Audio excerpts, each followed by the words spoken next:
Hello, everyone. Today is Tuesday, October 8, 2013, our regular meeting of the Rossmoor Community Service District. May we have a call to order, please? Director Coletta? Here. Director Casey? Here. Director Kaler? Here. Director DeMarco? Here. President Maynard? Here. Let's all stand for the Pledge of Allegiance.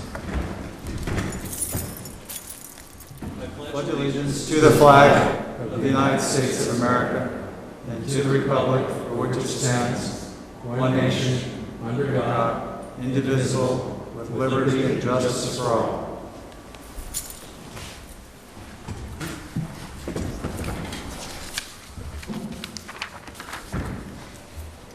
Before we start the regular meeting, I'd like to make a brief statement about changes in the district staffing.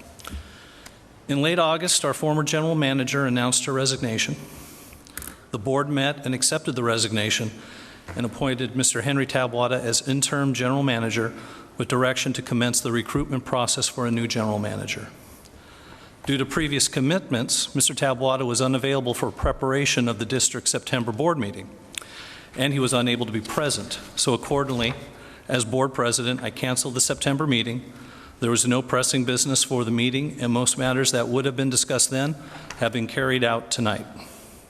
However, upon advice of General Counsel, agenda item H2 is pulled from tonight's agenda and will be heard at a future board meeting. I will also be keeping the community updated on the recruitment for the new general manager. In that regard, I'm appointing an ad hoc personnel committee consisting of myself and Director Coletta to assist in this endeavor.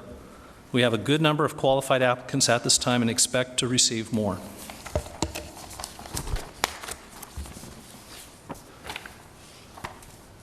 Presentations tonight. According to my piece of paper here, it says we do not have presentations. So are there any additions to the agenda tonight? Nope. No, sir. Let's open it up for public forum. Any person may address the Board of Directors at this time upon any subject within the jurisdiction of the Rossmoor Community Service District.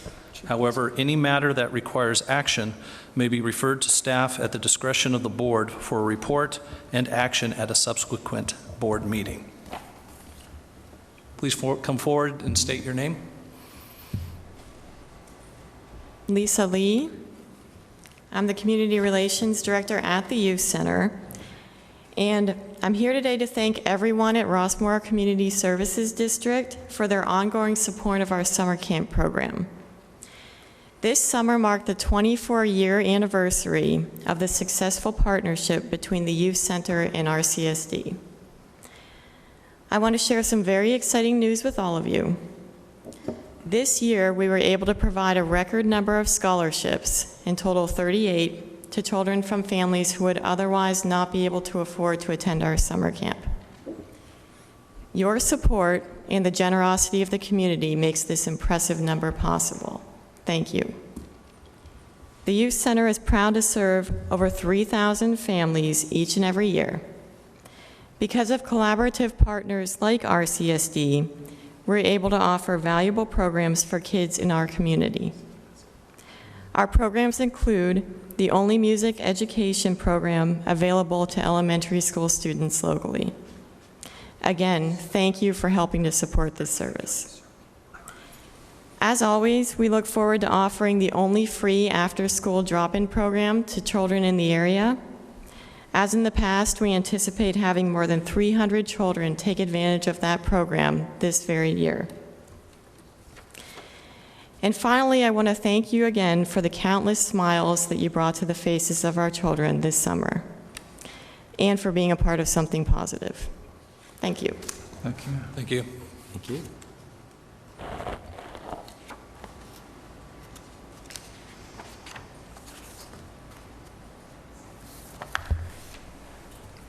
Good evening, gentlemen. My name is Diana Carey. I'm the I-405 Freeway Chairman for the Corridor Cities. The Corridor Cities being Los Alamitos, Seal Beach, Westminster, Fountain Valley, Huntington Beach, and Costa Mesa. And I wanted to come tonight to give you just a little bit of an update about some of the issues and some of the occurrences that have been going on over at the OCTA regarding our issues with toll lanes in this particular area. After my last meeting here, we did request that the OCTA meet with our engineers. Once the corridor cities came out against toll lanes, the meeting with the engineers ceased. Under the direction of Supervisor Spitzer and the Highway Committee, they did meet with our engineers, but it was not an interactive meeting, and I did want you to know that at that meeting, what we witnessed was the OCTA and Caltrans were arguing over implementation of hot lanes, the method of operating hot lanes, and they had also a disagreement on hot lane revenue. Caltrans has also hired a managed lanes consultant. What we said is that we did not feel that that was appropriate interaction and that they're basically just telling us what they're going to be doing. And we also are standing firm on the fact that we feel that there should be interjurisdictional, which would mean us and, for instance, Long Beach, and also a countywide transportation plans with regard to this MAP 21, which has recently the thing that's come up that Caltrans and the OCTA are forcing us to have toll lanes. Do you need me to review MAP 21 just briefly for Please. Oh, okay. Great. Okay. Last year in 2012, a little background on MAP 21. The federal government, for the most part, pays for our HOV lanes. That's our high occupancy vehicle lanes. And in the late 1990s, they gave the state of California permission to allow low emission vehicles with single drivers to buy those little stickers so that they could travel in the HOV lanes. The problem with that is, and by the way, it was just renewed last week. We did ask the governor not to sign it, but he did sign it, so it has been renewed. The problem with that is those vehicles are high efficiency vehicles, and so the federal government has said that during rush hour, those vehicles must travel in the HOV lanes at a minimum speed of 45 miles an hour 90% of the time. Because they don't do that, our HOV lanes are considered to be degraded, and obviously I'm sure you'd realize that practically all of the lanes in the HOV category within the state, not just even around here, are considered to be degraded. Once that report came out that showed that they were degraded, the federal government under MAP 21 said that the county has 180 days to come up with a plan to remedy that situation. And so the plan put forward by the OCTA now, for our part, is tolls. There's a lot of things you can do. You could go 3+ in the HOV lanes. You could widen lanes, make lanes smaller, do flyover ramps. There's many, many things, but they went right to toll lanes on this. And it is as the corridor city's belief that they did that because they've always wanted to put toll lanes on there. And so it was a very convenient thing for them to do. So anyway, what I've done, we wrote a letter, I left it here, to the entire delegation in Washington, asking them to please, postpone that. And one of the main things, which we've also said over and over to the OCTA, is you do not come up with a plan for your freeways in 180 days. That is not appropriate transportation planning. And we have been working on M2 now for years and years and years. And so that is one of the things that, we feel is, is really, really important. And then the other thing, too, along with the MAP 21, just so everyone knows how egregious we feel this is, those electric vehicles, low-emission vehicles in our HOV lanes only account for 1.5%. That's less than 1.5% of the vehicles in those lanes. Yet that 1.5% is now causing this whole toll issue that's come up now. So we are fighting it. I do have a meeting with Congressman Lowenthal coming up next week. And, I will be talking to him about that. We have sent the letter. We have, of course, been speaking at the meetings. We have contacted some of our local legislators. I will tell you that one of the things that is so,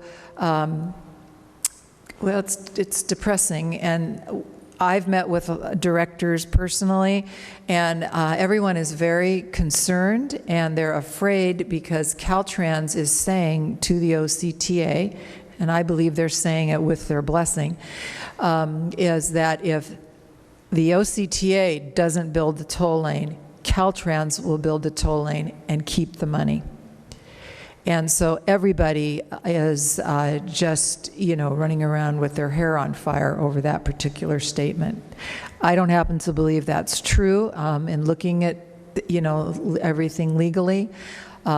Personally, I feel that we have an issue with M2, that if Caltrans comes in and tries to override our M2 document that 75% of the people in the county passed, that puts that in jeopardy. So that is something that we're going to be looking at. Seal Beach is also looking at CEQA issues, and if you read in the paper this morning, Costa Mesa is looking at possibly a lawsuit. So what we've got here, one more thing before I tell you about the big meeting. One of the things, we had a policy working group, Ron and I were at the policy working group. And so, I would invite him to, speak to this as well. But probably one of the things at that policy working group, which for me stood out just so blatantly glaring, was this.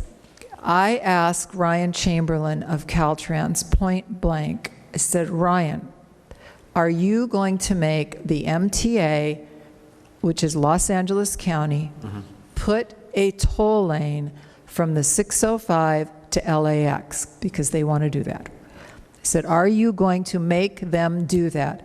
And Ryan Chamberlain's answer to me was, no, we can't, because we don't have the money and the MTA doesn't have the money.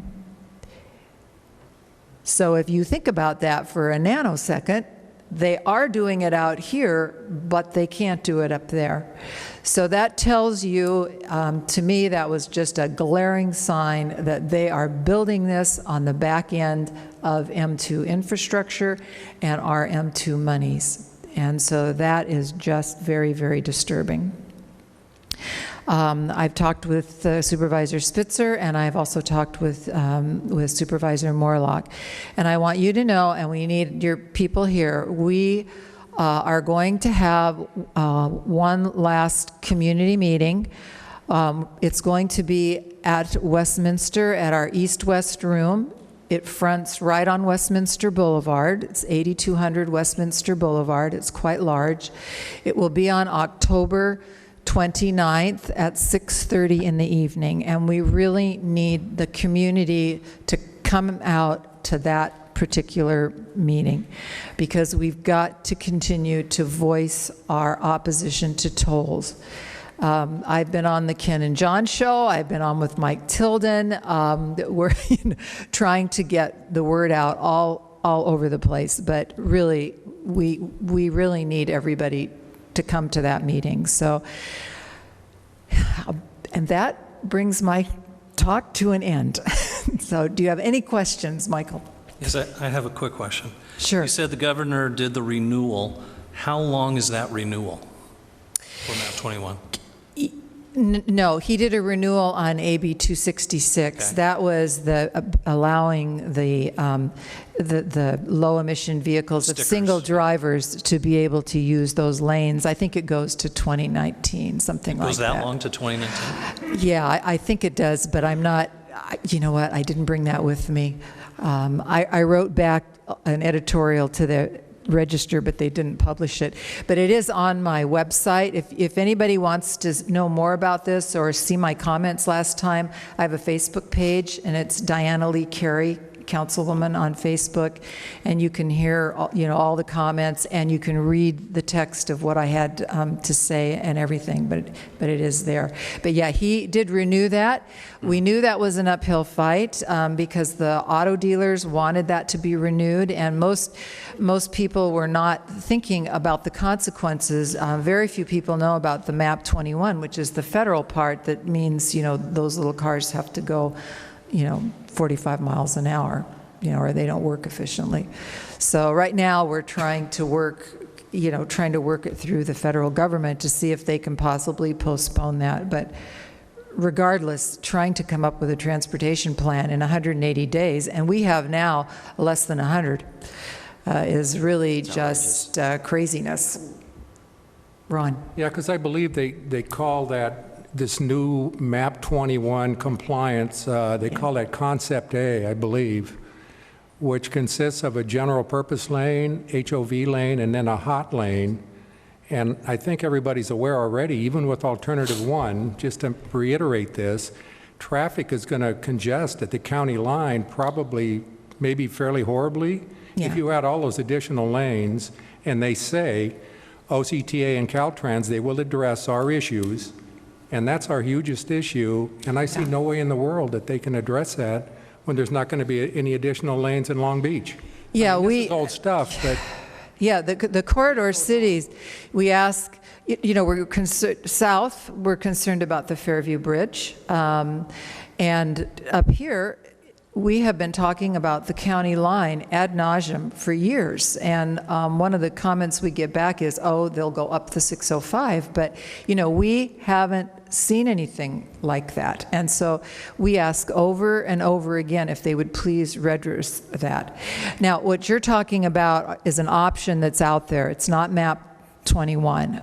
One of the options that they did at the last OCTA board meeting, the corridor cities, as you know, had come in for Alternative 2, which added 2 lanes, general purpose lanes on each side of the freeway, but on the north side, it phased one of those lanes out, and that was called Concept B. Right, that was at Valley View. Yeah, and so Caltrans said they didn't like that, and so that they quit working on that, period. They did, however, leave the Concept A in, and Concept A adds 1 general purpose lane and then changes the current HOV lane into a hot lane. And that they did leave there, although Caltrans also said they had issues with that one as well. But they weren't going to be looking at the other one. But we're still, I know I talked with John today, and the original plan was just to add 1 lane in each side. And then when the technology gets there, they would have room. Maybe they can look at it at a later date. But, right now, one of the things I said is, you're just forcing 20th century technology on us, and you're going to kill our business districts. We're really concerned about that. I hear, if there's a huge parking lot out here, who's going to want to come up Seal Beach Boulevard? How are they going to get off to go to the mall? It's going to slow the general purpose lanes down so much, and it doesn't take a traffic genius to be able to figure that out. So that's kind of where we're at. So again, we're giving it one last hurrah. So if you could please publicize the October 29th, that would be really, really, really helpful. It's, again, 6:30 at the East-West Room, and Our City Hall, in case anybody hasn't been there, if you're going east or that way on Westminster Boulevard, you pass Beach Boulevard, and then the next light is All American Way. You make a right turn, the parking lot's right there, and the building is right in the front. So we really, really need everybody to come out to that meeting. I understand that facility can handle up to 500 people, is that? Yeah, we've had some really big meetings there. So yeah, it can handle a lot of folks. So it's a big, and it's centrally located to all the cities. So we're going to be getting that information out. So does anybody have any other questions? I really appreciate your having me over tonight and allowing me to take a little more time than usual. I've just got one other question. How much is this predetermined to go down at the state level? I mean, I think it's great. You know, I mean, I'm all for publicizing and getting people there, and give me the best case. So 500 people show up at Westminster, and we're all carrying torches and pitchforks, and we're going bananas, right? And we're stomping our feet. And does that even matter? I think it's going to matter. It mattered before when they were going to take all the homes. One of the things, you know, them with this, you know, map 21, it's really, you know, it's really hard. But what's happening at the OCTA meetings is a lot of the directors that aren't directly, you know, affected by it just kind of sit back and don't seem to get it. But there's so many huge issues with it. I mean, some of the people want to take over, one of our supervisors wants to take over the 73. You know, they haven't even defined the corridor yet. And on one of the corridors, it went all the way down to the San Diego line. Well, at the meeting on Monday, there was, Irvine doesn't want to pay their bill. Well, if they put our corridor clear down to the San Diego line, they could be taking tolls from here to pay off that. They could be taking tolls from here to pay off the bond on the 73 if they take it over. They haven't defined anything. This is just, you know, so crazy. So, you know, for me, of course, I've been stomping my feet since 2005, but I think we just need to give it, you know, at least one more try. People need to know this is not right. And, you know, you got to go down with the fight. Yeah, well, I just think of the impact to the community of Rossmoor. Oh, absolutely. And just say property values. Yeah. You know, now we become landlocked because you can't get in and out of the tract because Right. you have a bottleneck right outside here. And we have said that, you know, and I know with us, I mean, we're the major detour route on things, and you know, can we people not get, you know, to the mall and everything? And you know, the way they have it envisioned, I mean, it's really going to impact all of us. So anyway, we've got to keep on fighting. I'm not here to tell you that we're going to be absolutely, you know, 100% effective, but so far we've been pretty effective so far. But people just have to wake up and say, hey, no, this is not what we voted for. And I will tell you, I know when they went out on M2 to do the field studies on M2, it does not mention toll lanes one time in that entire document. It mentions freeways 153 times. And I know someone at the time that was on that committee, and if they had said tolls, M2 would never have passed. Never. Because that people expect general purpose lanes. And one of the things that's really depressing now is the fact that they act like general purpose lanes do absolutely no good at all. And we all know that's not true. So, you know, anyway, it's worth a fight. I'm in it. You guys be there. So. Okay. Okay. Thank you. Thank you. Thank you so Councilman. much. Good luck with your meeting with the congressman. I hope he can help. Okay, I will. I'll let you know how that goes. Okay, we're still in the public forum. If anyone else would like to address, now would be the time.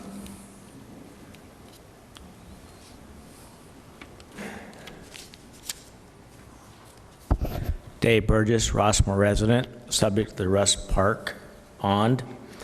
In August of '91, straddling Yucca, filed a suit in the County of Orange to sue the residents to have the assessment. Starting in August of '91, there was $125,000 collected. In '91, '92, there was another round numbers, $400,000 collected. '92, '93, another $400,000 collected. When the bond was issued in June of 1993, there was a reserve, another $400,000. I'm using round numbers. In September of '94, there was a $200,000 interest-only payment due. So on June 10th, 1994, the RCSD had $1.4 million in funds available to pay the bonds. All, according to my 2 reviews of the 600-page document in the RCSD office, all funds related to the RCSD and the Rush Park bond were only to be used for the proceeds of the bond. In 1994, there was another $200,000 grant to be used for the for the Rush Park. So if you have $1.4 million round numbers, $1 million accrued interest from 1991 through 2010, that's $2.4 million. There's been another $200,000 or $300,000 early retirement of debt, so you're looking at $2.2 million. According to the preliminary audit on September 29th from the auditors, they show a $575,000 balance. There remains another $1.6 million that's unaccounted for by the RCSD, and I want to know where my money is. Thank you.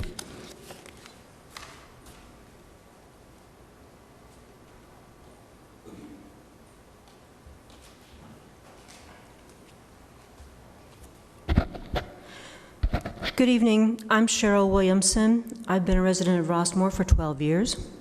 I am speaking with you as the director of the Rossmoor Homeowners Association, and I'm here to personally invite you to the Rossmoor Homeowners Association Town Hall meeting on emergency preparedness this Thursday at 6 p.m., October 10th, right here.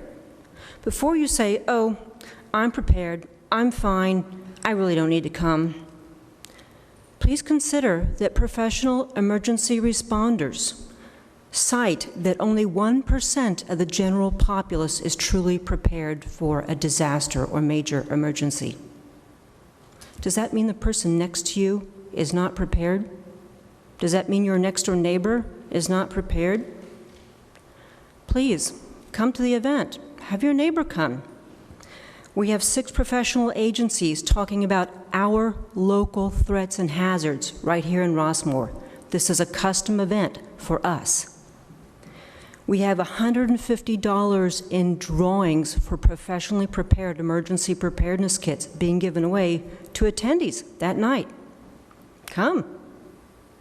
I'm going to demonstrate for you, right on the spot, how easy it is to make an undaunting, easy, simple emergency plan today that you can do and be happy with it. If you can't make it, please bring your neighbor, send your friends.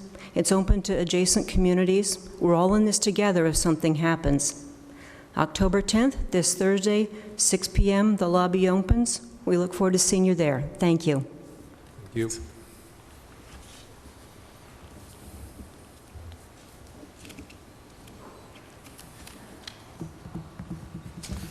Okay, moving forward, we'll go to Section D, reports to the board. Mr. President, members of the board, I'm going to report on governance agenda item D1. And this report is an update in the district's December 11, 2012 report relating to governance. In the meantime, staff has been performing its due diligence regarding the validation of the Harvey Rose Company's latent powers analysis. Specifically, it has been deemed prudent to share the analysis with county officials to determine their reaction to the analysis and to determine their findings. This analysis has been shared with the Rossmoor Advisory Committee, and they have recommended that the district proceed with next steps toward obtaining additional latent powers. For many years, the district and the Rossmoor community have been told by the county and by the Orange County LAFCO that Rossmoor is an economic drain on the county. This has been cited as a primary reason for their desire to get rid of Rossmoor as a county service recipient through either annexation or incorporation. This time, I'd like Mr. Fred Brousseau from the Harvey Rose Company to come up and share with you the findings that he's made regarding the ebb and flow of revenues and expenses from and between the county. And I think you'll be really amazed at what he has found and validated through and by the county's budget officials. Mr. Brousseau. Thank you. Good evening, President Maynard, members of the Board of Directors. I'm Fred Brousseau with Harvey Rose Associates. Our firm is a public sector consulting company, and we work exclusively for local government agencies and oversight bodies conducting financial analysis and operational reviews, performance audits. We've been in business for 34 years now doing that type of work. And I will quickly go through our report. It says draft, but this is actually the final version. We were retained by the district, and the objectives and scope of our project were to review how Rossmoor's contributions to Orange County's general fund and road fund compare to the county's costs for direct services provided to Rossmoor. Our goal was to cover all pertinent general fund and road fund revenues and costs for fiscal year 2010-11, which was the most recent available at the time of the analysis. And we started the process in the summer of 2012. That's when we made our initial requests to the county for information and data, and the analysis was completed in 2013. I will tell you, it did not take that long to do the analysis. We spent a lot of that time waiting for information from the county and going back and forth, making requests and trying to clarify some of the information when we did get it. The methods we used, we started with your 2008 comprehensive fiscal analysis, which was performed to determine Rossmoor's fiscal feasibility if it should incorporate. And we wanted to replicate much of what had been done there by looking at many of the same revenue sources and same costs for the general fund, and update those and go through our own independent review. One thing I will say at the outset is our review was independent. We really did not know going into it if we would end up with the same results as the consultant did in 2008 or not. Time had passed, the situation had changed, and we didn't know about the data they used or the methods they used, and if we did our independent assessment, if we would come up with the same results or not. So that was how we started. We went to the county, we made requests for information so that we would have data similar to what the consultant had in 2008. The county declined to provide it. They said that wasn't available, and that they could not put together the information in the same way they did in 2008. At that point, the district made a Public Records Act request to the county requesting very detailed data on costs and revenues similar to what had been used, because we had the work papers from the 2008 comprehensive fiscal analysis. We use those as models to present to the county and say this is the type of information that we want to obtain.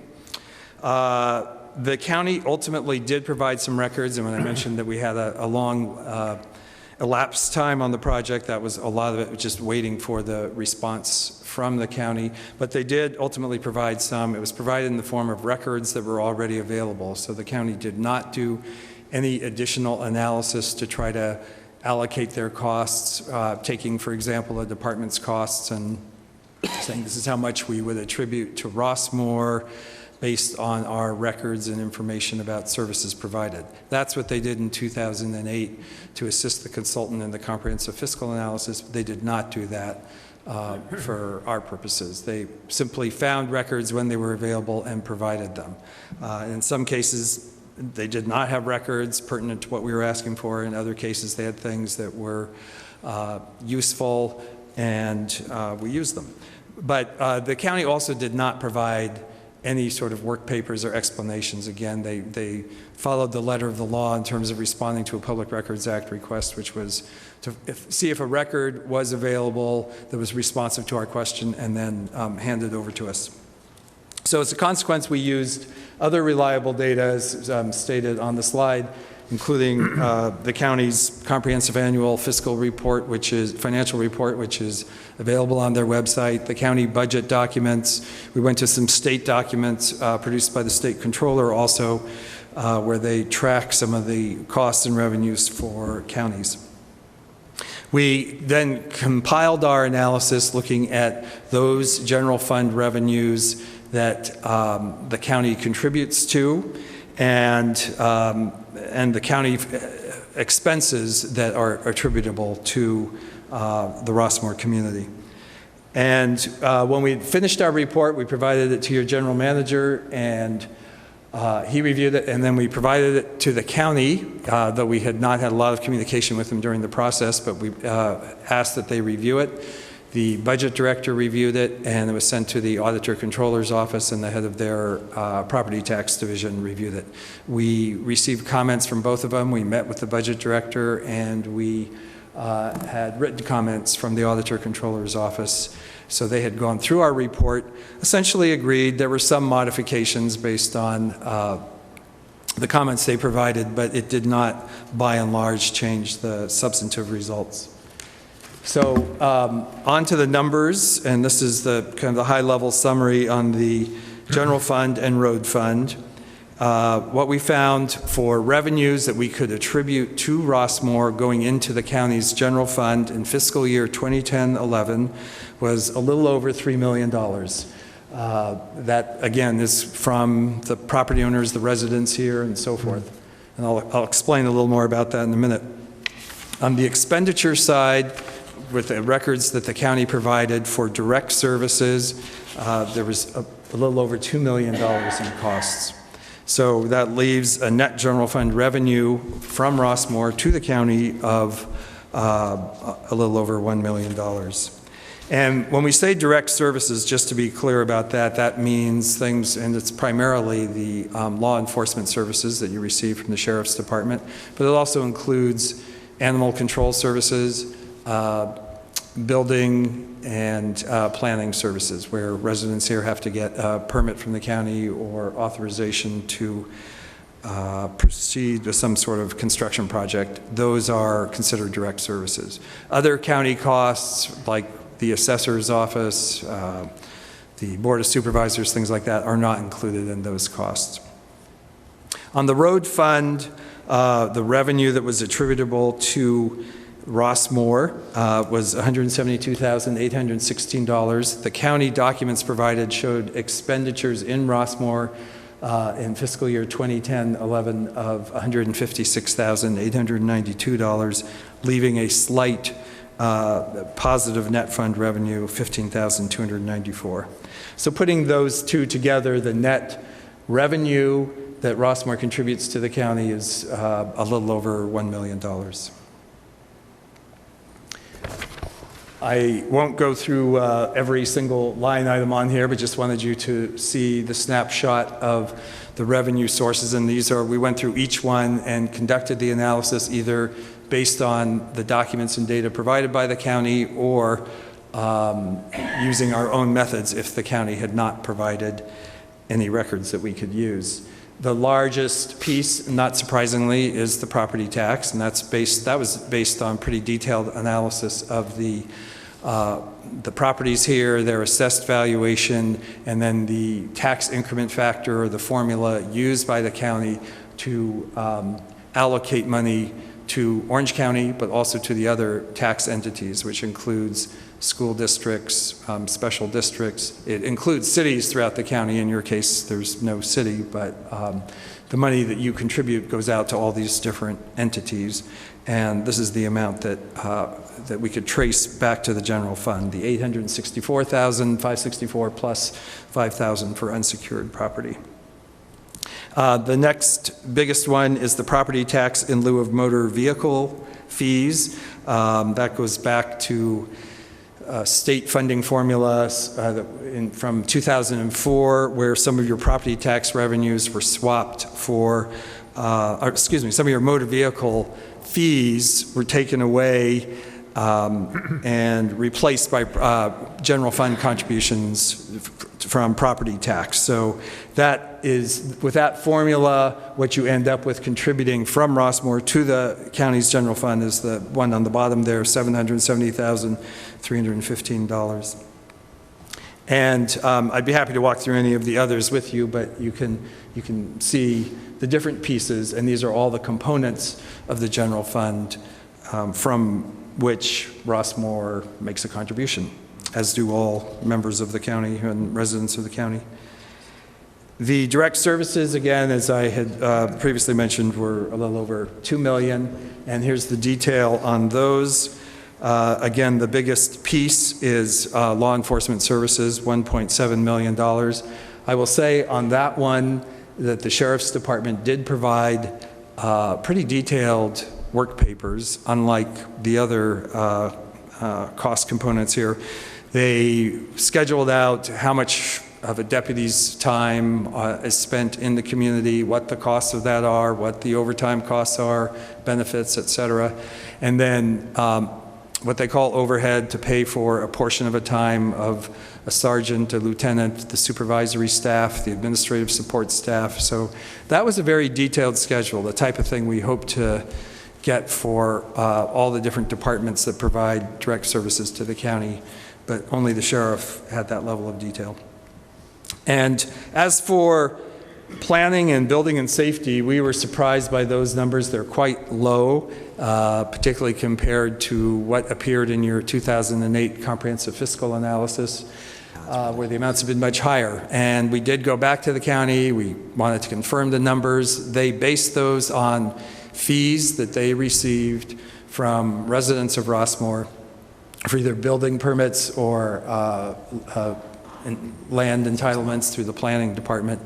And it was 2010-11, construction activity was very low in the county, throughout the county, and this, they claim, is a reflection of that. So we accept their numbers and use them. In a normal year, I'm sure they would be higher. But offsetting that would be, because you'll see those numbers appear in here too, is planning services fees and building and safety fees, because those two departments for the county are cost recovery. So whatever services they provide are supposed to be recovered through their fees.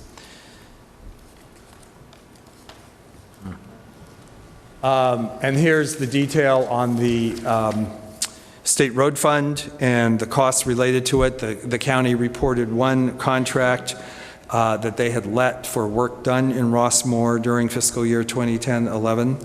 And then we looked at the county revenues received from the road fund overall and came up with a per capita amount to allocate to the county, to Rossmoor.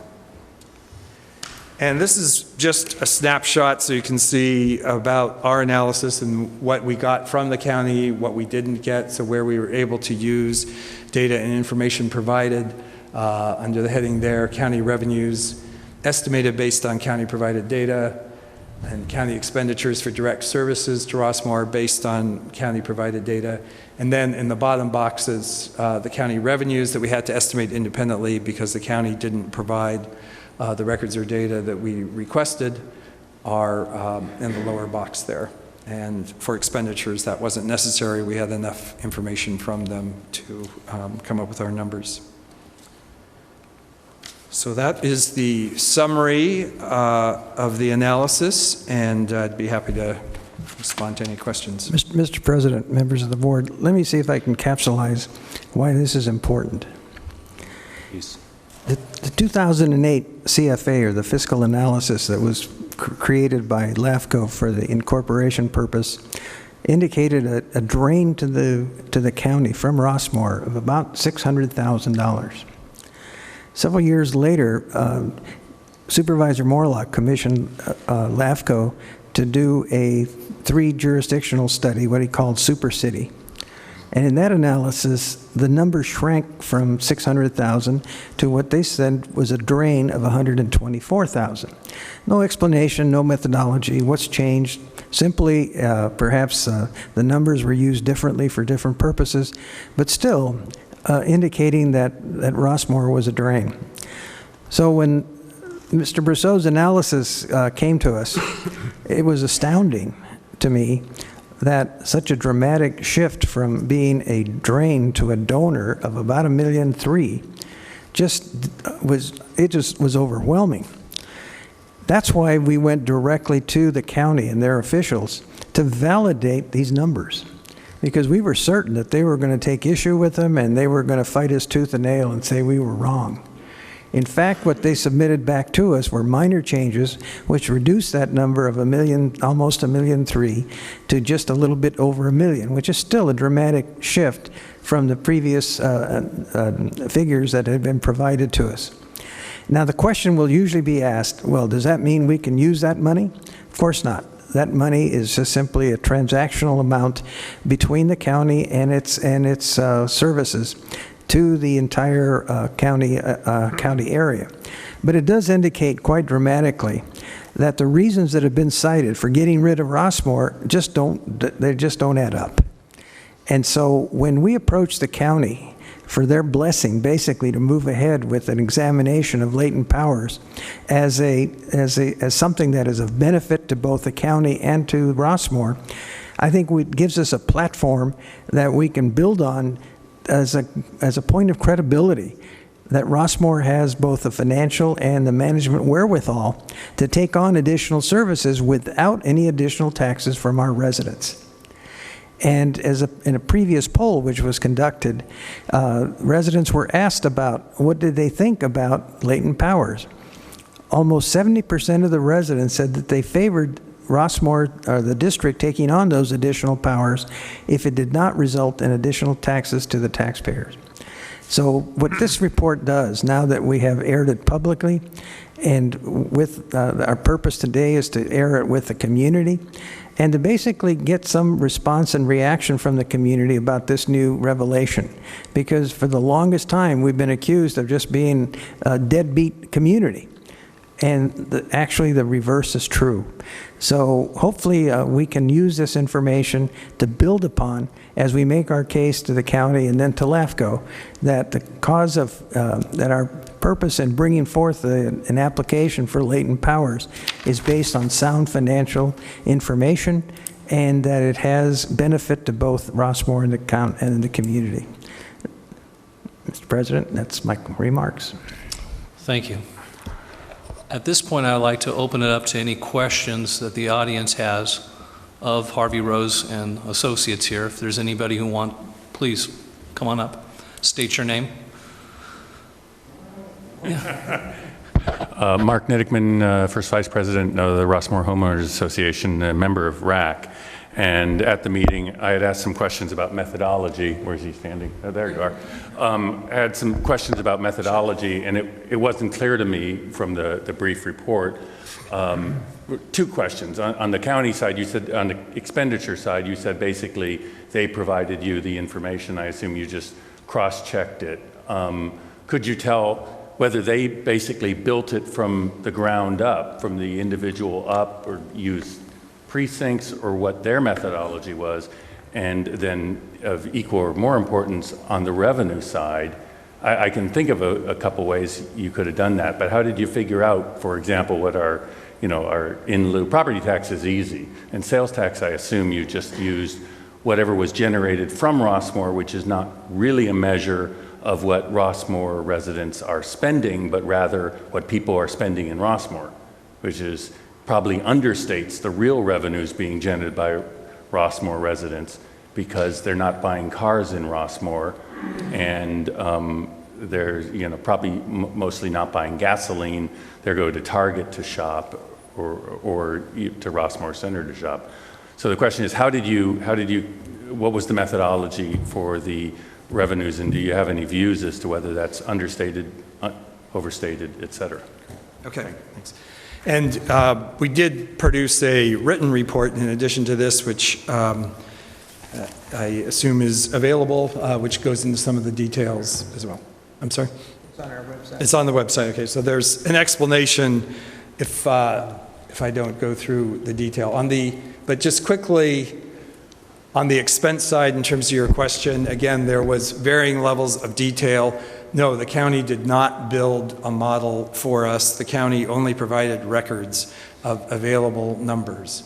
So with the exception of law enforcement services, luckily, since that's your major cost, in that case, we did have a fair amount of detail, and we did verify that and work through it with district staff to make sure that the numbers made sense in terms of the services you actually receive. On building and planning, they provided us with their revenues and said their revenues equal their expenses because they charge fees that are cost recovery in nature. Therefore, the fees and the fee revenue and the expenses are the same. Animal control and license services, the county provided information on all their countywide revenues, much of which they can attribute to incorporated cities, and then there was a pot of unincorporated that we allocated based on population. So that's a quick summary on the expense side, and it varied, I think, in terms of your question, sir.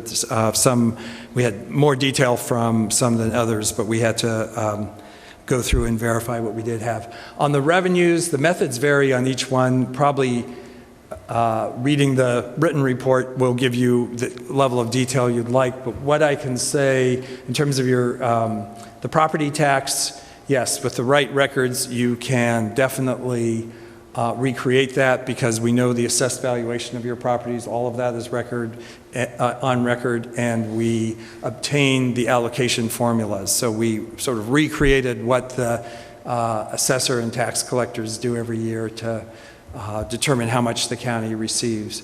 Sales and use tax was provided by the county. They get their information from the State Bureau of Equalization, which is what's called situs taxes. So you are correct, it's what is spent here. It is not what your residents are spending. So it probably is higher. I'm sure that's true if people have to shop outside of your community. That happens in every city, depending on whether or not you have a large retail presence or not.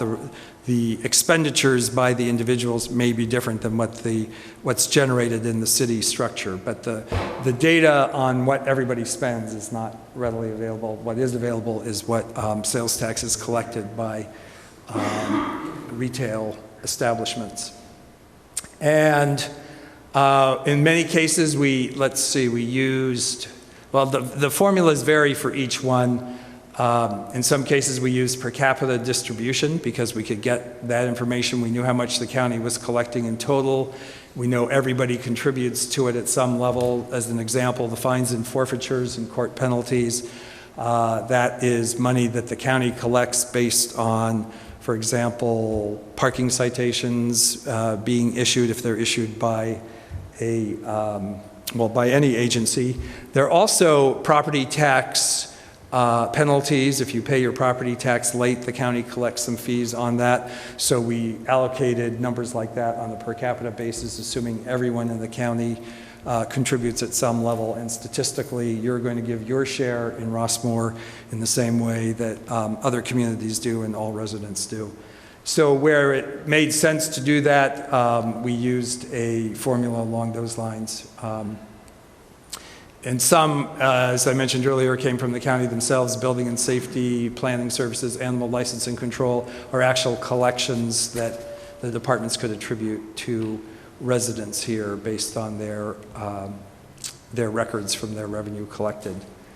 I'm not going through each one, but that's just giving you kind of a general overview of a combination of per capita, actual funding formulas based on state law. So the state often dictates how money gets distributed, money collected. For example, the property in lieu of sales tax money goes back to a funding formula in 2004 authorized by the state, where a fourth of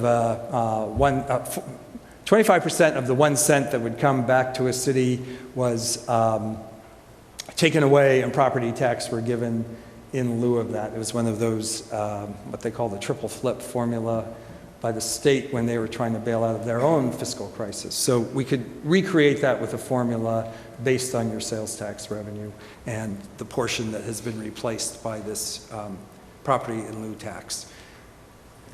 Anyway, I hope that gives you a flavor for it, and I can go through more or direct you.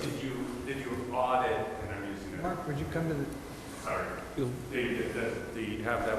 The county's numbers, did you review them for reasonableness and that, I mean, for example, the sheriff number is quite a bit higher than the last number that we had seen, although, you know, depending on various things, it bounces around a bit. So did you essentially audit that for reasonableness, that it was properly allocated? Right. Audit was probably not the word I would use, but yes, we reviewed them for reasonableness just because there are certain standards if when we're doing an audit that you would need access to all the records that we didn't have. But yes, we did look at the reasonableness of them. In fact, we had some questions about the sheriff's estimates based on some of the overhead costs they were including. But to be conservative, we left that in since they were attributing that as their actual costs. If I were reviewing the sheriff's operations and the sheriff's costs, I would question some of their management costs, overhead costs, and so forth. But we did look at the detail for that, absolutely. And for all the other revenues on the list here, we went back to county budget documents and the county audit records to see what the grand total was for the county, and to make sure that our numbers made sense in the context of overall county revenues, overall county costs. So we were always trying to conduct a reasonableness test for every item you see on the list. Thank you.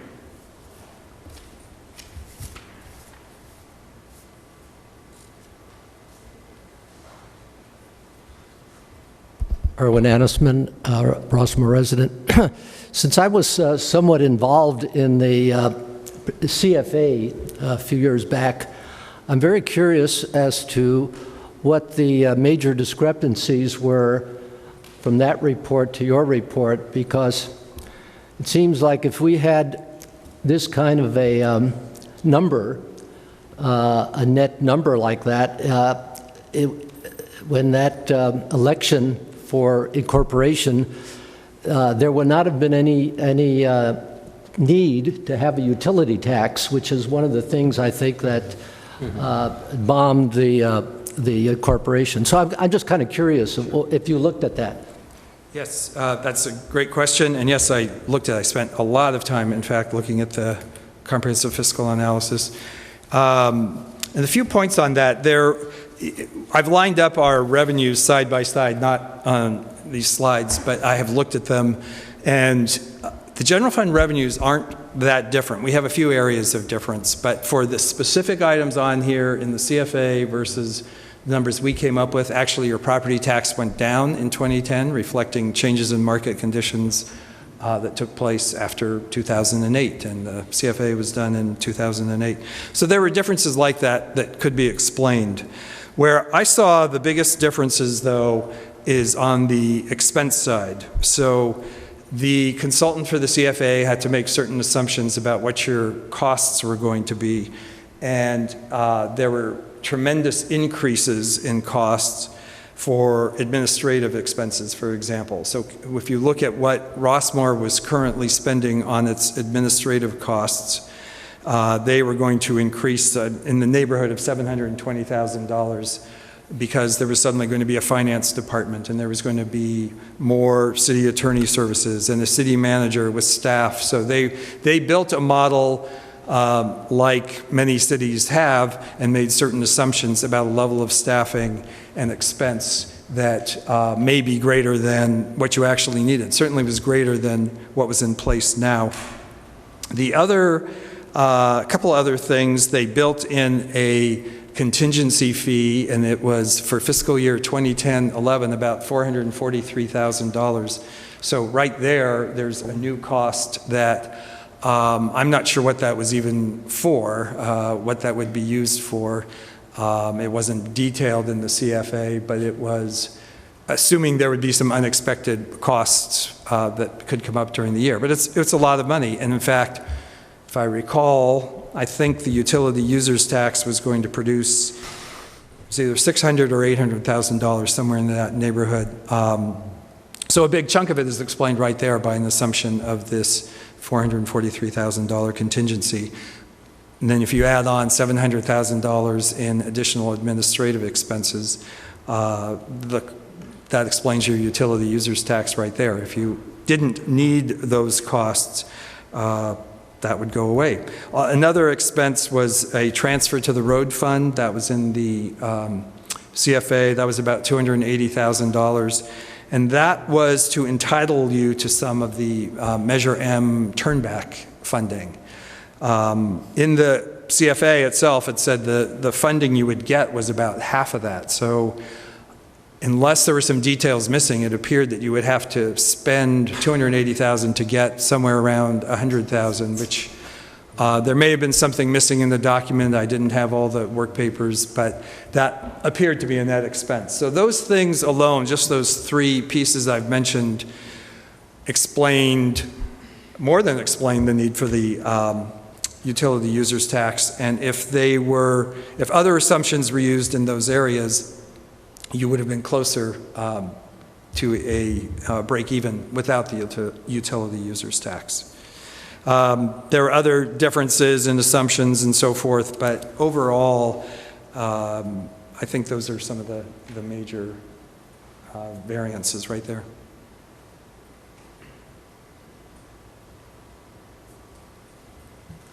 I don't think I clarified perhaps what I was asking. I'm asking the difference between what the county said we were a donor before, as we are right now, as opposed to yours, which says that we are I guess we're a donee. Maybe I got those mixed up. But you know what I mean. Oh, drain. No, I think that is the same issue, and it's the issue of, are you contributing more than you're taking? If the CFA, if you took away the utility users tax, the conclusion was that Rossmoor as a city wouldn't generate enough revenue to support its expenses. So that's where you become a donor, or where that word started being used, because you didn't have enough money to meet those expenses. But those aren't county costs. Those are costs that would have been incurred if Rossmoor incorporated as a city. And there were a certain set of assumptions that went in to the analysis about what those costs would be. So the word donor, as I understood it, started being used maybe associated with the CFA because the city was, or the potential city was determined to be incapable of supporting itself without the utility users tax. And from that point on, I think the term stuck with the idea that the community wasn't generating enough to cover its expenses. But what the CFA did not do is what we did in this analysis, which is to look at just the costs you are receiving now as an unincorporated community from the county. So it's a different analysis, but dealt with many of the same components. Hope that answers your question. No? Well, okay. Well, I think the language was we were a drain. A drain. And now your analysis says we're a donor. Regardless of the incorporation or not, forget about the corporation. Right. You need to be at the... Oh, okay. Well, to get at that, though, you have to have something on the expense side. I mean, so we know you're generating revenues, and then the question is, what are the expenses relative to that? The CFA did not do an analysis of the county's costs to serve Rossmoor as an unincorporated area.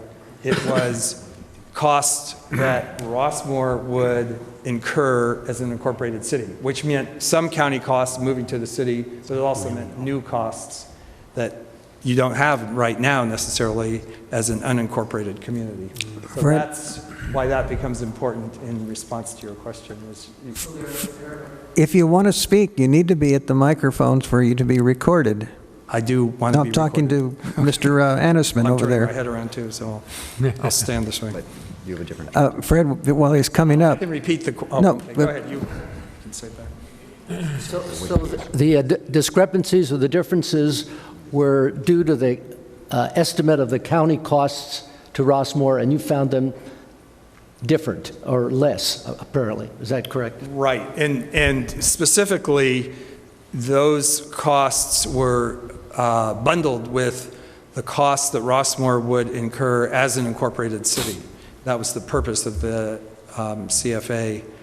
And what we're doing in this analysis is saying we're not considering incorporation, we're just saying what currently exists, what costs does the county incur serving Rossmoor as an unincorporated community, and what revenues does the community generate that the county collects.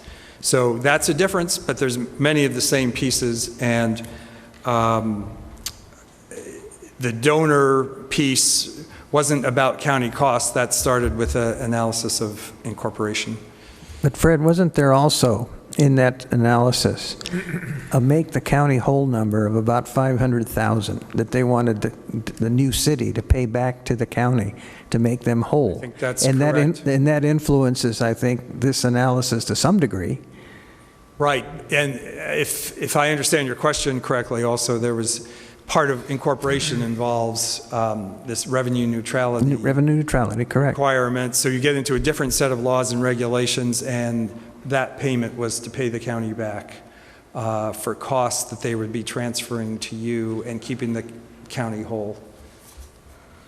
Should I ask that question? Come up if you want to address them.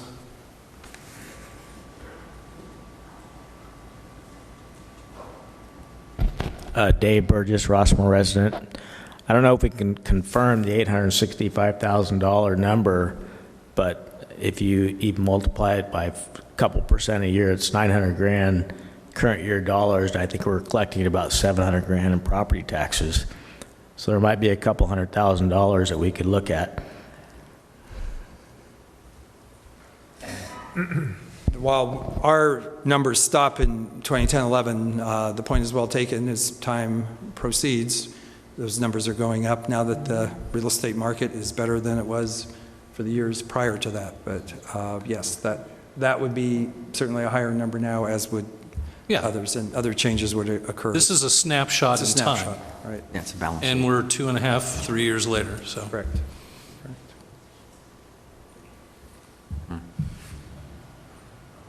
I think we have one more. You get it?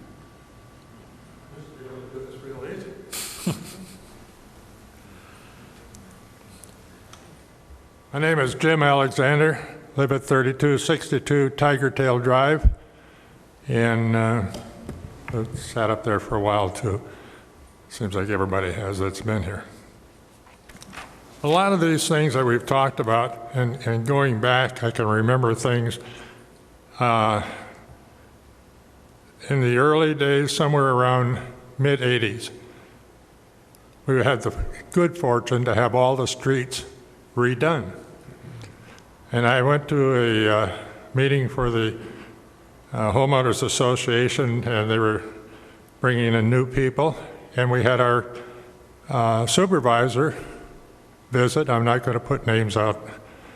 You guys can figure it out. And she, that helps, she said to me, you know, it's nice to see a community like this, and I was glad that we had plenty of money left to be able to fix your roads for us. I'm not so sure they fixed them, but they did make them change color. Since that time, I don't think any of you could remember that happening in here again. And during all that period of time, that particular superintendent she always referred to us as taking care of ourselves.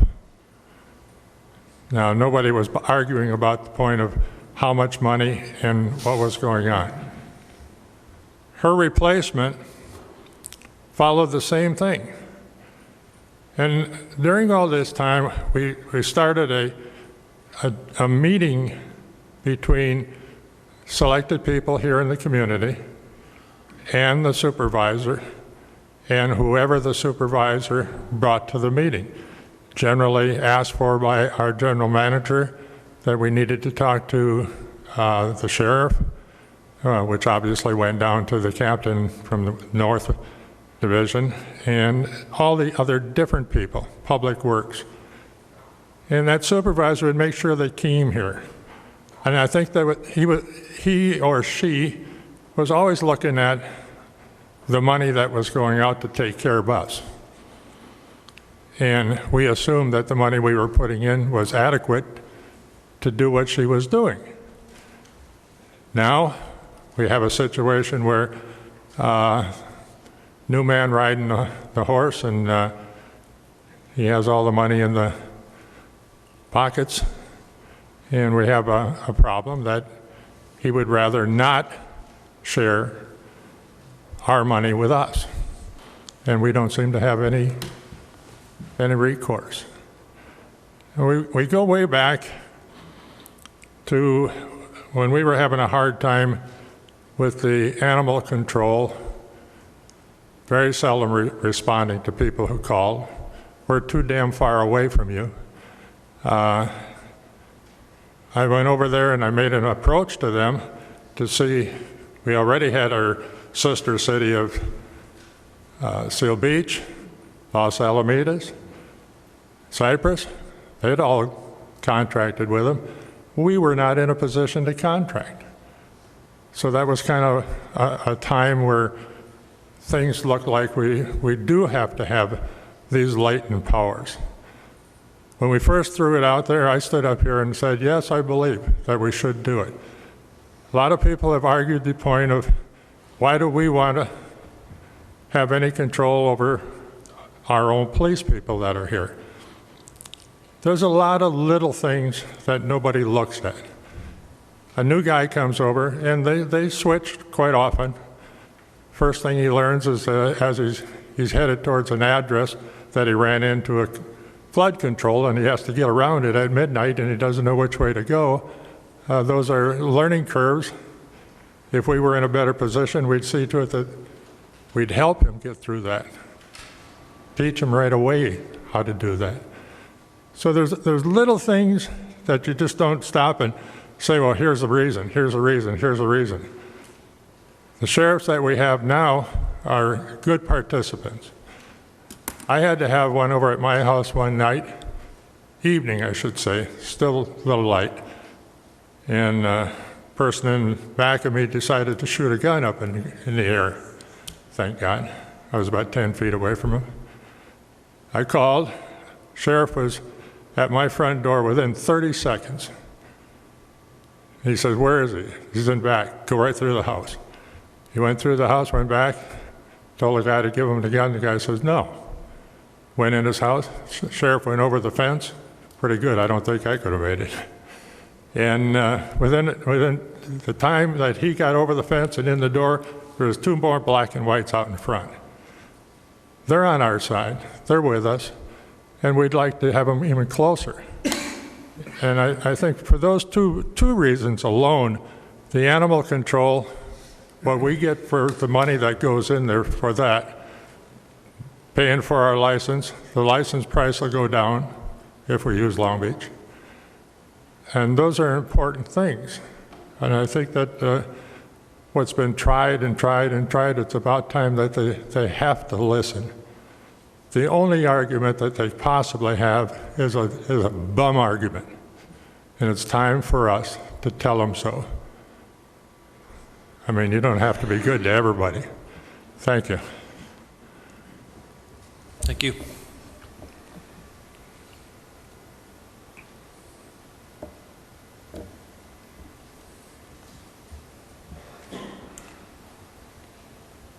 Are there any more public comments on this presentation? I will open it up to the board. I got a question. Mr. Tabaoda, can you, first of all, where is it on our website with the detail of this report?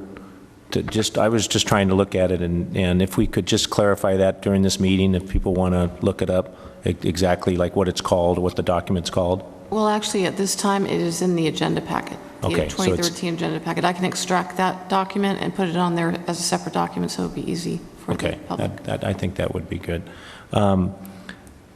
You know, cityhood was brought up a few minutes ago. Can you, again, just reiterate what this document or what this study, how it was different than, you know, I just want the Rossmoor residents to understand that this $1 million and this donor again. So can you just briefly restate that we're not going after cityhood again, we're not doing any of that, we're just going to latent powers, and how the $1 million, we're not going after the $1 million, we're using this as a tool to convince the supervisors and LAVCO to give us these latent powers. So could you explain that again? Director DeMarco, I think that Fred made a very good case for the differences between the various analyses that have taken place. This particular analysis was to determine once and for all whether or not Rossmoor was actually a drain on the county. It wasn't done for incorporation. It wasn't done for a super city.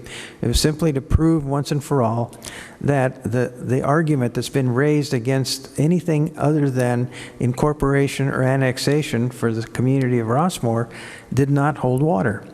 And so our purpose was to be able to share this information with our county supervisors and educate them to the fact that it does make sense for Rossmoor to remain unincorporated, that it does make sense for it to take on additional latent powers, which is consistent with the county's mission to rid itself of providing direct municipal services, and that we have the wherewithal then to approach the county to do a revenue cost-sharing agreement with us, which is a zero-sum game, which allows then the community of Rossmoor to have direct police services, direct animal control services, and direct refuse collection services without additional taxes and without any drain on the county's budget.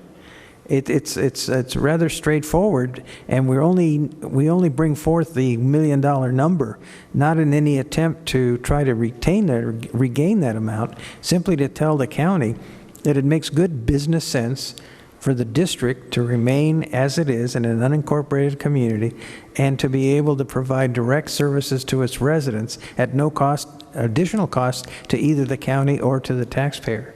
That's the simplest way I can think of to explain it. If we try to use numbers, and it's good that we have the numbers, but you can get lost in that analysis and very quickly wonder, what are we trying to show here?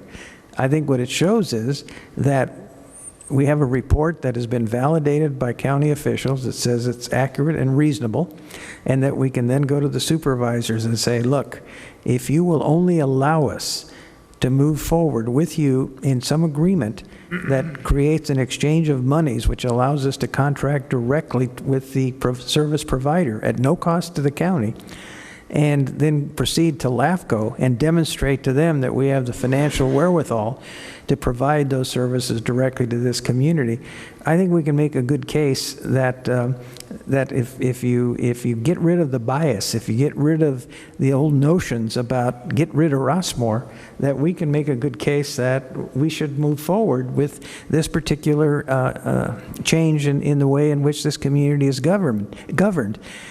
It's a non-starter to think about incorporation or annexation.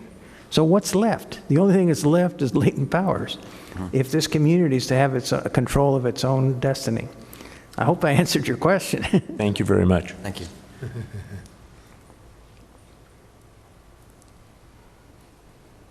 Any other questions? Board members, Mr. Kaler? No? Oh, sorry. Well, I just a couple things. First of all, I think what says a lot is the fact that you came up with these numbers through a lot of hard work, some of it where you had to fill in the spaces, and the county staff looked at what you came up with, and they pretty much gave it a carte blanche that, you know, we agree that that's about right.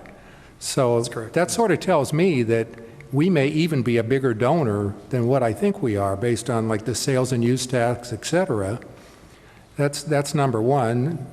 Secondly, I believe that it's a clear case that we should indeed have latent powers. We have proven that we can service the community with the other functions that we provide, and I don't think it's very much of a stretch at all to go there. The only thing that I'm wondering about in addition to that is people that are watching this tonight, seeing these numbers, they may start thinking, had the county, I'm not saying done a better job, but looked at the numbers and presented them, I sort of think they weren't presented fairly, and if they were, our community may think perhaps we would have voted to be incorporated back in 2008. So those are all my thoughts.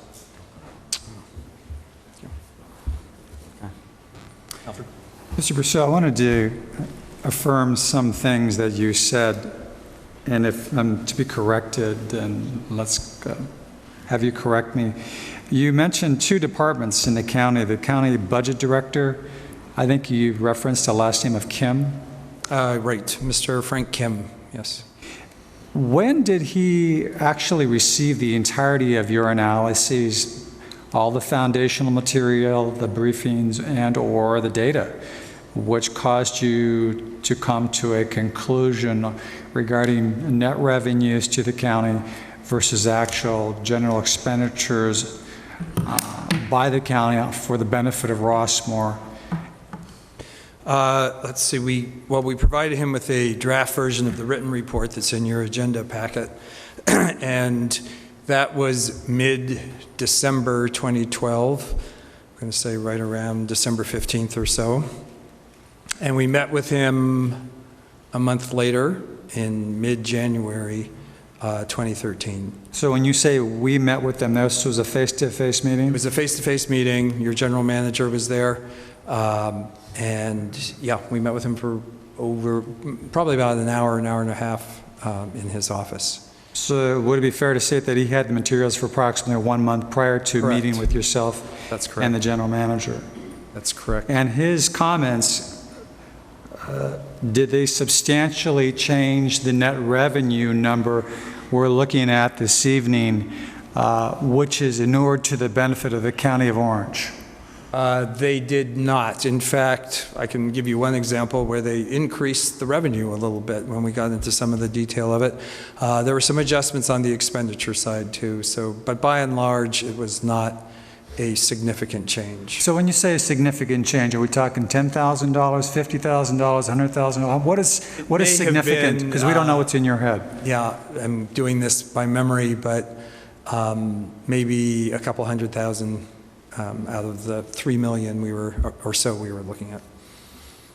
But with regards to the net revenue, did it increase to the betterment of the County of Orange, or was it decreased? We see tonight $1,056,725. My recollection is that is a decrease from what we first presented to him, but not of a very significant amount. I'm thinking it was around 1.3 million, the net revenue, when we went in, and through the adjustments we discussed, it came down to about 1.1. So again, I don't think that's significant in this context.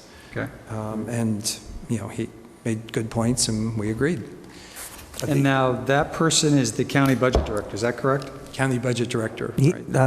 Director Coletta, he is now the financial manager for the County of Orange. So he was promoted? He was promoted. Oh, okay. And then was there any person or persons within the auditor controller department that was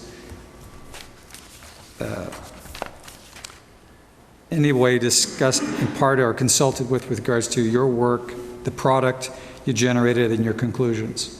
Yes, there was. And that was the... Mr. Frank Davies. Frank Davies, the Property Tax Division Manager in the Auditor Controller's Office.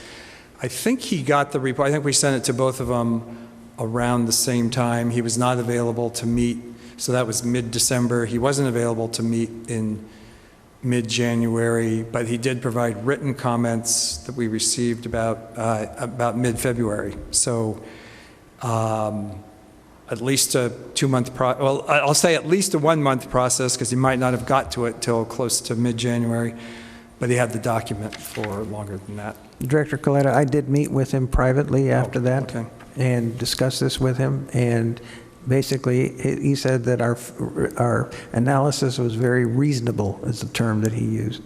And in the writing that he remitted to you, what did he state? He had some points. I think overall he concurred. It was reasonable. He stated he had a couple of points. One was that one of these sources went away, but that was after 2011, so we were aware of that. For the year we were capturing, that was it was correct to leave it in. He thought it would be better to use properties for the property tax in lieu of motor vehicles than a per capita approach. That was his opinion, but he didn't say this was an unreasonable number and did not make the records available to do a detailed property analysis. So they were perfectly good points, but not points that made us go back and remove anything or substantially change it. I have nothing else. Thank you. Director Coletta, if I could add to that, I again met privately with Mr. Frank Kim during this period, and he informed me at that time that he had been directed by Supervisor Morlock to conduct a countywide unincorporated study of in the same manner that this was conducted. When was this? This would have been in February, March, something like that. Of what year, 2013? Yes. And that they thought that it was important to be able to demonstrate actual numbers instead of making, how do I say it? Assumptions based on who knows what. And I queried him several times about when that report was going to be completed. And he basically said that he had done his work and that that our findings were consistent with the rest of the county, and that the only thing missing was the revenue side, and that was because the tax branch manager, was fighting the fight with the VLF versus general fund issues with the state, and was not able to pay attention to this. And so I'm not sure if that report ever saw the light of day or if it's been finalized or what have you. But it could be, though, that they made that if it was finalized and it showed this kind of the level of revenues and expenses back and forth between the entire unincorporated county, that maybe their mission statement about getting rid of, quote, county islands doesn't make a lot of sense. It could be that it's sound fiscal government, but we won't know that perhaps until maybe we present this case to the Board of Supervisors, and maybe it'll surface at that time. Is it appropriate to put a PRA for their report?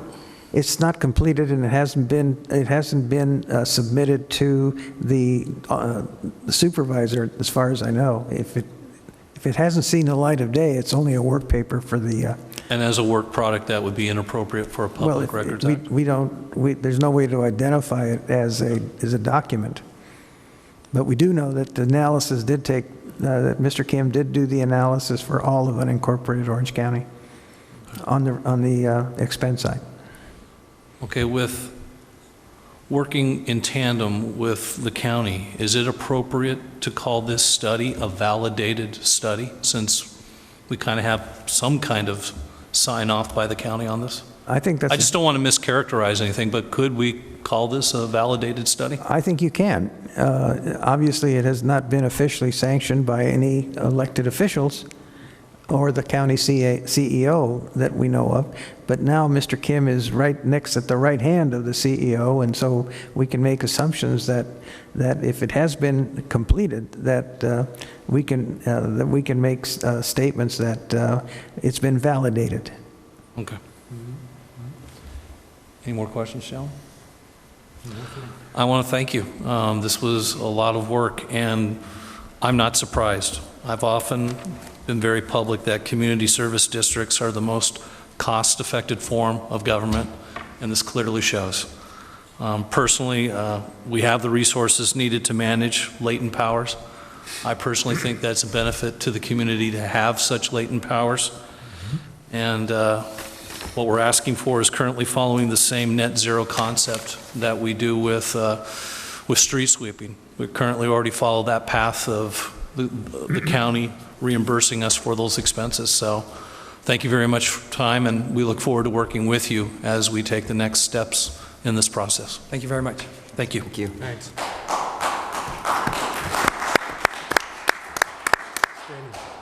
Mr. President, going back to the recommendation portion of D1 on the Okay. agenda item, it appears that What page? page 8 of 336, Page 8?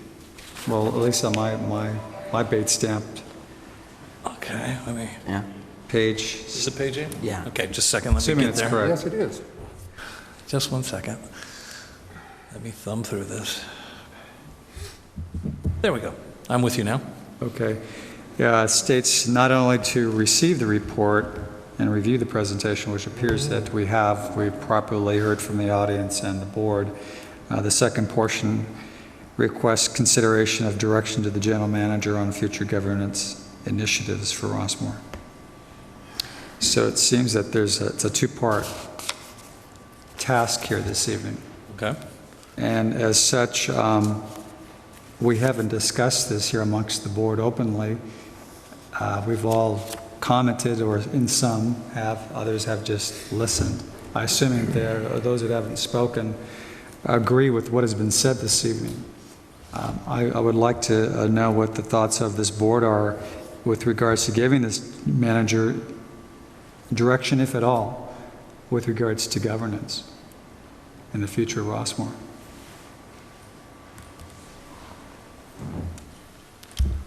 Gentlemen? Mr. President, members of the board, I believe what I'm asking for is your direction to proceed with the next phase, which is to approach the County Board of Supervisors and to present this information to them and get their support for moving ahead. I couldn't have said it better. Okay. Does that require a motion, or is that just part of the recommendation? I just need of the board consensus. I think Is there any reason why we shouldn't make a motion? you can if you like, sir. Well, I would make that motion. I'd like to second that. Okay. All in favor, say aye. Aye. Aye. Any opposed? There you have it. You have a green light, Henry. Thank you, sir. Thanks, Alfred.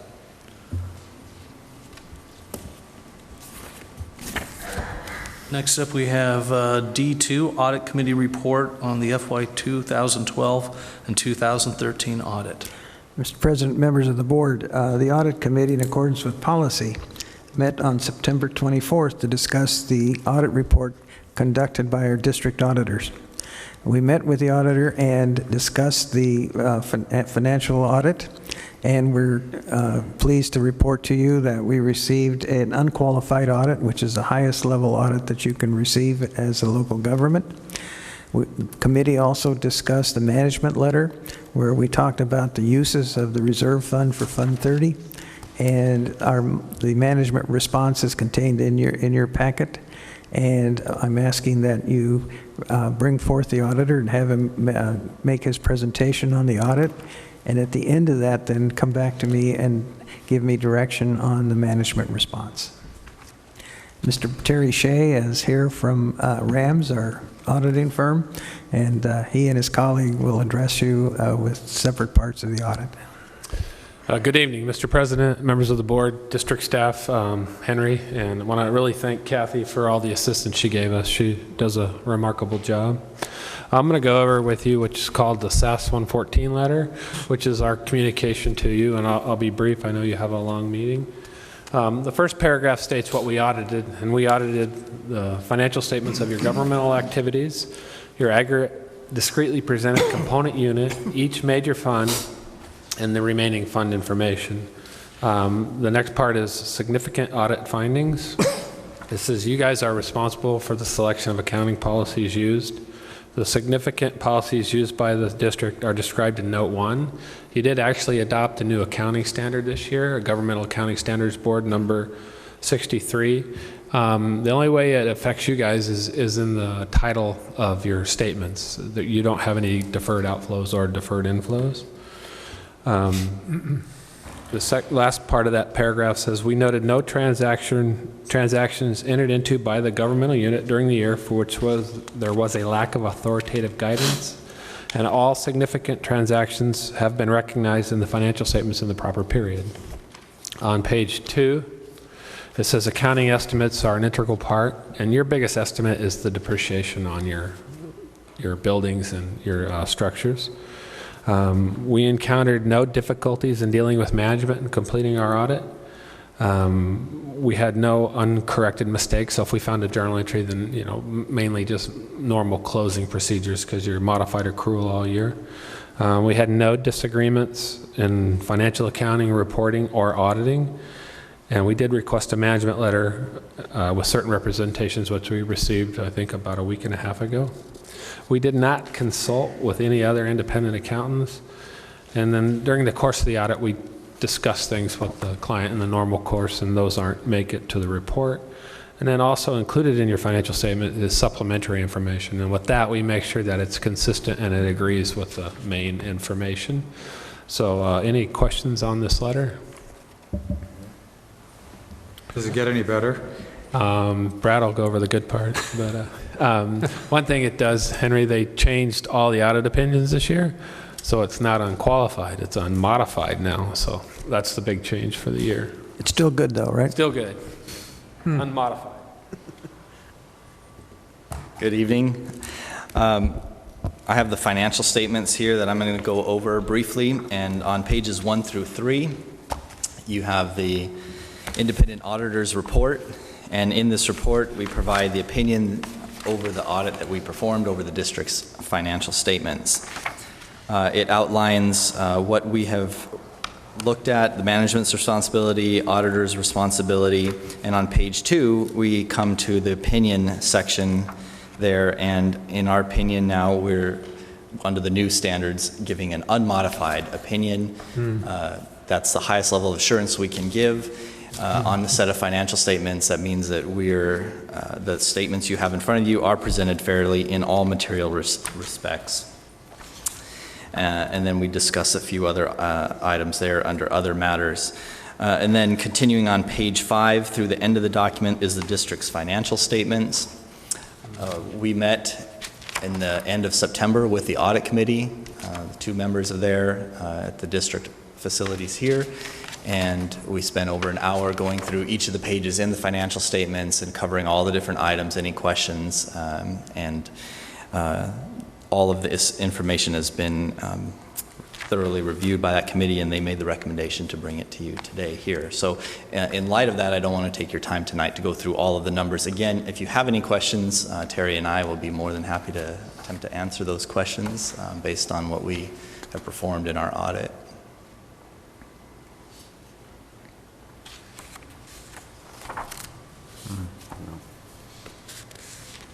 Gone over this 1,000 times. Any questions, gentlemen? Just for the public's information, maybe the audit committee members could identify themselves and if they have any comment. Please come forward. Thank you. No? Okay. Audit committee, I was on the audit committee. I don't know, what was it, Henry, about an hour, good hour. We went over all these numbers line by line. Everything looks good to me, and I agree with the audit and had no questions. Okay. Do you have a motion? I move that we accept this audit report. I will second that since I was on the committee, so everyone knows we're unified here. You too, okay. So there's a motion to accept this audit as is. All in favor say aye. Aye. Aye. Any opposed? Good. Thank you very much, and thank you to the staff. Thank you. Mr. President, members of the board, I would just like to point out one thing for you, and that is On page 8 of this report, you will see that you have a fund balance in Fund 10, your general fund, of over $800,000 against a general budget of about $1.2 million. And that's a remarkable reserve for a community of this size, and I think it speaks to the fiscal responsibility of this board and your staff to manage this community's asset in a responsible manner. And should there ever be a need for a rainy day fund, you certainly have that capacity to deal with unforeseen occurrences that might occur in the future. Well, speaking of that, let me ask a question relating to the condition of the Rossmoor wall. It seems to have some fairly major issues, if I'm not mistaken. How much of a dent, if you know, or do you have any idea, will that put into the balance in that fund? Director Casey, I'm glad you asked that question because I did want to speak to the management letter. Originally, it was recommended by the auditing firm that you had $176,000 in excess revenue, or a reserve, in Fund 30, your wall fund. And they were recommending that the board maybe should look in a couple of years at paying down debt with that amount of money. And that's a good recommendation coming from the audit standpoint. At the same time, we were made aware that the wall itself is starting to deteriorate, and what is happening is that there is moisture that is spalling, I think is the word, bricks along that wall, which over time will cause it for those bricks to completely disintegrate. I thought it prudent to, in my management response to that, to include another option, which is to take that $176,000 and set it aside for maintenance of the wall. Because when the wall was built, there was $1 million assessment that was passed by the voters to rebuild the wall after the earthquake. No money was set aside in that fund for maintenance. And now that we have a maintenance issue, and with no money really to maintain the wall and keep it in prime condition, it makes sense, I think, to set aside that money and to reserve it not for any other purpose than for the maintenance of the wall. I've commissioned a test, if you will, to take a portion of the wall, replace some of the bricks, and find out just how badly they're damaged and what's causing it. We assume that the damage is being caused by moisture that is wicking, if you will, from the residential side onto the bricks and causing that those bricks to deteriorate. Also, for some time, the city of Los Alamitos was watering the parkway, which is adjacent to the wall, and without adjusting of those sprinkler heads, was actually watering the wall, which is a waste of water, number one, but it also, I think, added to the deterioration. They have since made those adjustments, and we anticipate that at least that part of the deterioration issue is over. So I'll know probably in a month or so, just from that test, that beta site, what we might anticipate in terms of overall cost of replacing perhaps hundreds, maybe thousands of bricks along the reach of that wall. And so these funds then are really a godsend, if you will, that they are in fact available for this purpose. Originally, we'd been led to believe that they couldn't be used for that purpose, but U.S. Bank, who is the trustee for this particular bond issue, provided us with evidence that, in fact, this money can be used for any legal purpose or lawful purpose of the district. That would seem to be a prudent decision, or at least to consider it. So I would ask you to concur in that recommendation that we, in fact, set aside that money for a potential CIP project for the maintenance of the wall. Well, I would agree with Repair that. first. Then why don't you make the motion? I would make a motion that we set aside the amount of, what was it, what was the amount? $176,000. $176,000 for the purpose of maintenance on our Rossmoor wall. Is there a second? I'll second. All in favor, say aye. Aye. Any opposed? Good.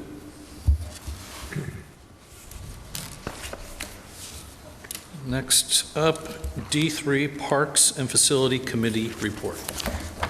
Mr. President, members of the board, the ad hoc committee met with staff and general counsel on September 24th in an informal workshop to discuss issues that have been raised by community members about the uses of district property and in particular parks.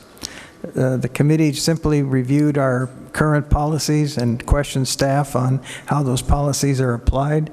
And the purpose of the workshop basically was for the staff to be able to bring back to the committee in a formal setting the recommendations of staff for changes to or amendments to current policy and to make have a better foundation for how we manage and utilize our facilities.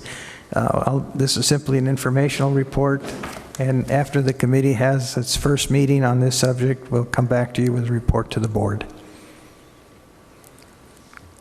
Any questions? No questions. Okay. Moving forward, D4, Tree Parkway Committee Report. It seems like we had a lot of committee meetings. That's because we did. Mr. President, members of the board, the Tree Parkway Committee met on September 25th and discussed several tree issues. First was the status of the tree planting in covered parkways. And Attachment C1 describes the current status. Also, there's a discussion regarding resident refusal for the planting of a tree in plantable sites.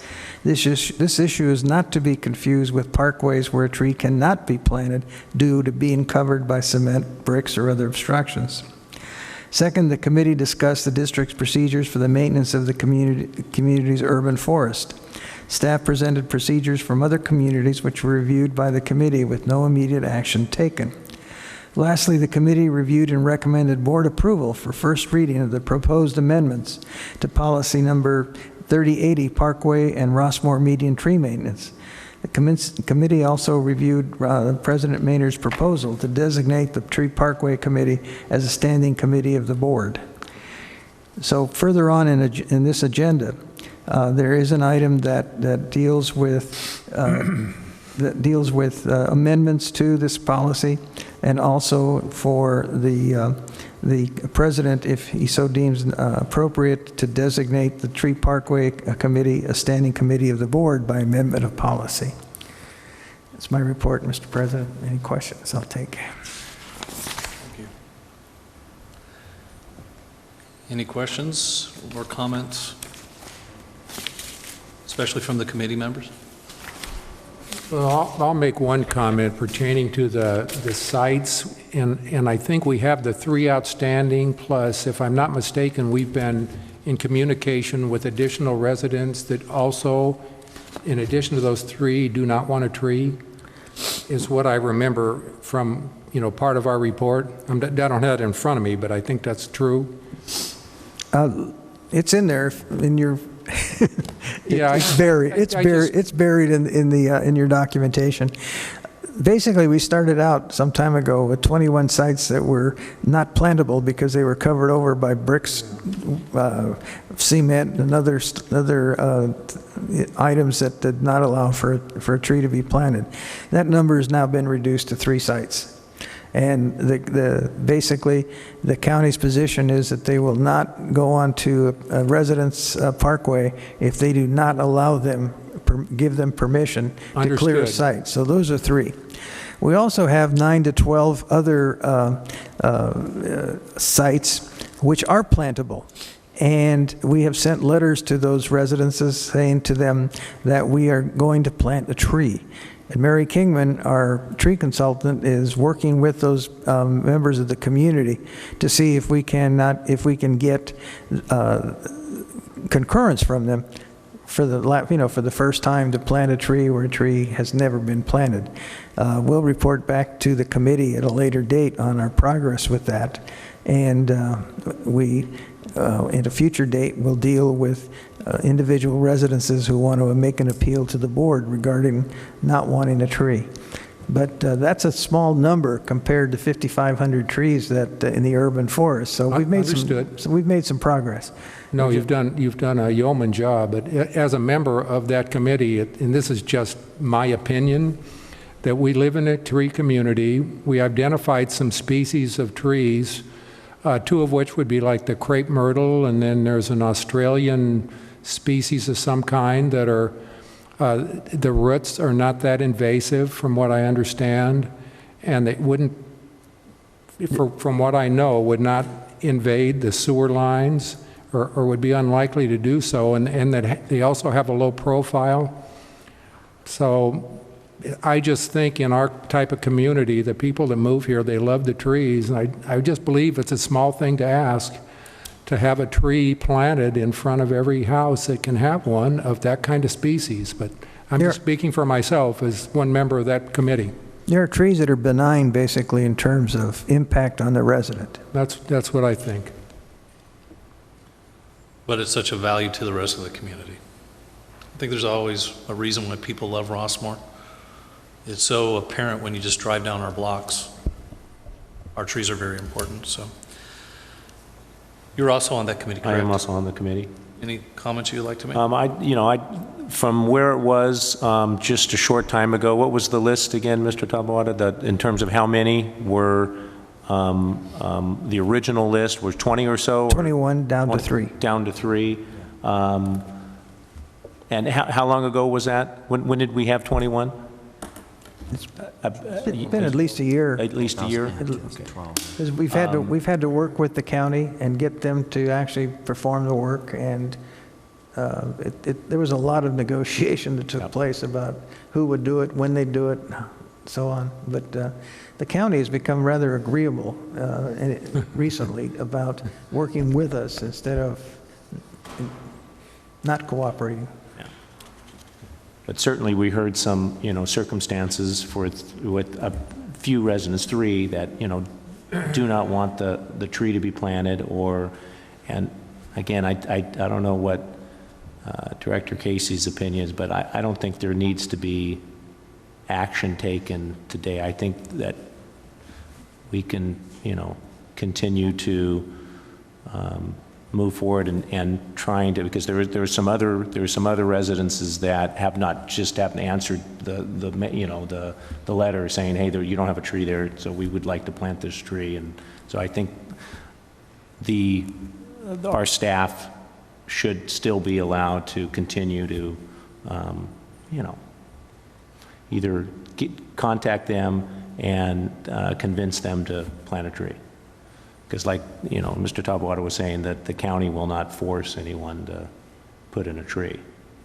You should go with them. Yeah, well, Sell them a tree to them. and try to talk them into planting a tree. I mean, Yeah. I agree with you, President Maynard, that every house should have a tree, and it was discussed in the committee that we have older trees that are going to, you need to constantly add new trees to this community, so in 10 or 20 years we'll have mature trees. We'll always have mature trees. So. And hopefully they'll be of a less invasive species as to some of those that are like 50 or 55 years old. So that should also be a plus and a benefit. Director Casey, our approved tree list has been winnowed down to only those trees which are the least invasive or create issues for residents. So the current tree list is pretty much trees that are compatible with cement, sidewalks, curbs, gutters, and streets. That was my understanding, so thanks for the clarification. Okay, so is there a motion to receive the report? Just receive the report, and we'll be working with the committee, and if you establish it as a standing committee, then we can begin to schedule regular meetings with the committee and keep them up to date, and then bring recommendations to the full board. Well, we're going to have our first reading on H1, correct? Sir? Yes. Yes, okay. Anything else? I appreciate the attachment of the materials from the community of Claremont. I thought it was very edifying to see how they manage their urban forests. They deem it to be a community asset, as we do, and I think they're a great model to look to and to improve our district's management of our That's what we assets. thought as well. Okay. Okay, let's move on to Public Works, the CIP Committee report, D5. Mr. President, members of the board, this report focuses solely on a CIP project called the Rush Park Playground Project. The Public Works CIP Committee met on September 24th and reviewed the current state of the CIP project list and the Fund 40 budget. They also looked very closely at this particular project, which is of major importance to this community. We're recommending, that is, the committee is recommending, that you approve the recommendation of the committee to commence the Rush Park Playground CIP project as follows. 1, authorize the general manager to, again, 1, enter into an agreement to purchase playground equipment from Game Time utilizing the U.S. Communities Joint Purchasing Program in the amount of $54,291. Based on the renderings which are attached, and there's a rendering over by the right, the wall at your right, and also on the easel here. The only difference is, and I'll go into that, go out to public bid for demolition, site work, prep work, and installation of the playground equipment. And 3, enter into an agreement with Tot Turf for either 50% rubber surface and sand at a cost of $29,392, or 100% rubber surface at a cost of $53,587. And each of these will meet ADA compliance utilizing the CMSA Joint Purchasing Authority. The committee was basically in full support of this project. We do have a very tight timeline, so much so that if you approve this project and authorize me to go out to bid, that we'll have to have a special meeting sometime before your November meeting so that we can award the contract for the demolition site work and installation to meet those ADA and safety deadlines. So I'm going to ask our Recreation Superintendent, Emily Gingras, to bring you up to date on where we are. And we also have our consultant who's been helping us with getting this thing to where it is.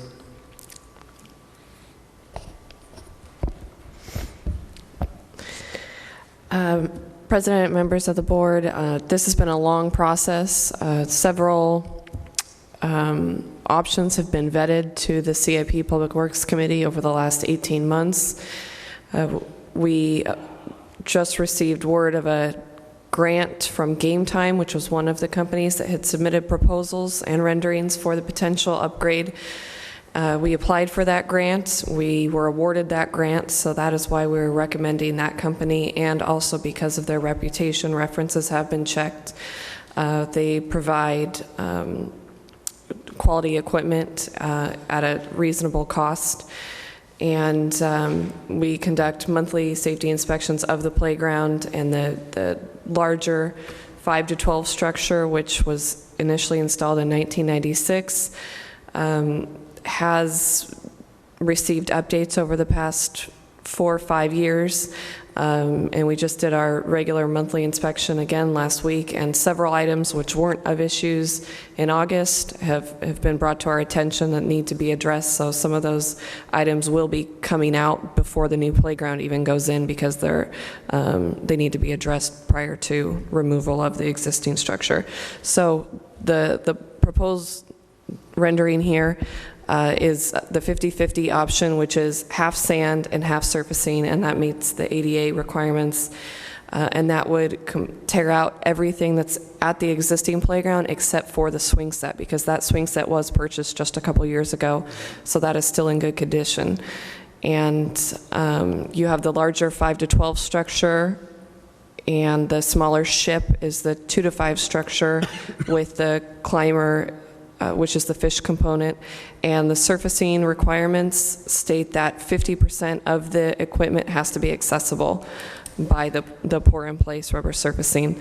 Then the other option over here, and I can bring that up if you'd like, is the 100% option. It's the same structure, same features, same components, It just has 100% surfacing. And I did do a survey of the community at the Movies in the Park events.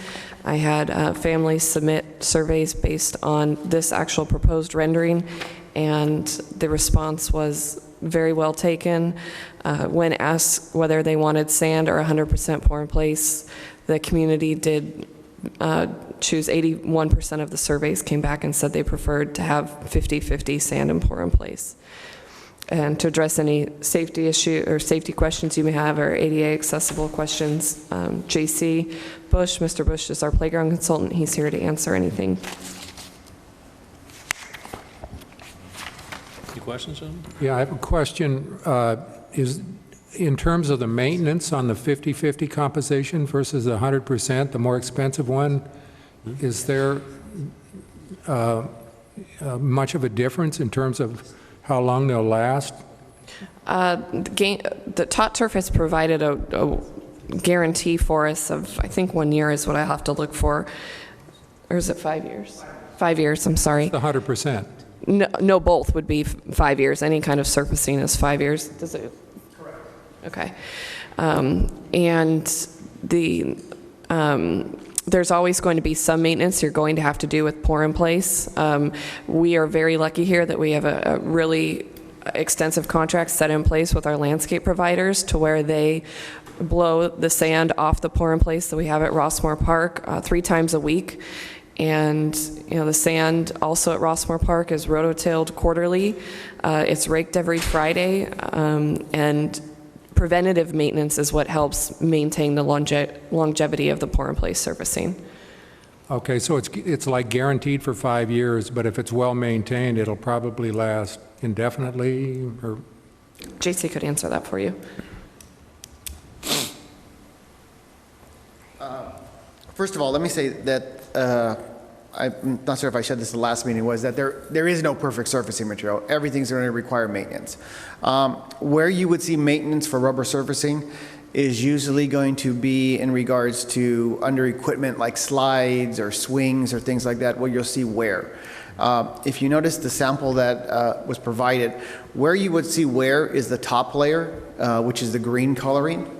You're not going to see it on the bushings, which is the cushioning material. Right. So over time, you may spend some money to just add an additional, cut a little piece of the top layer out and put a new color in there, so that it doesn't, doesn't wear away and doesn't affect the bushings.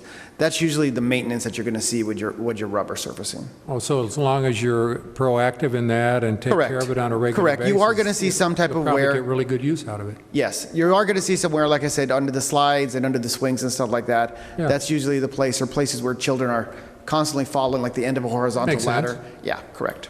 And the rest of it that's sort of out of the general path. Correct. It's not so much. Correct. Director Casey, Excellent. We have this material at Rossmoor Park. Right. It was replaced about 5 or 6 years ago. And you can go look at it today, and it looks like it, other than some sand on it, if it gets blown off, it looks like I have looked at that. looks very original. It held up very well. Yeah, that sounds good to me. I've got a question about the grading. Yes, sir. Of the playground itself.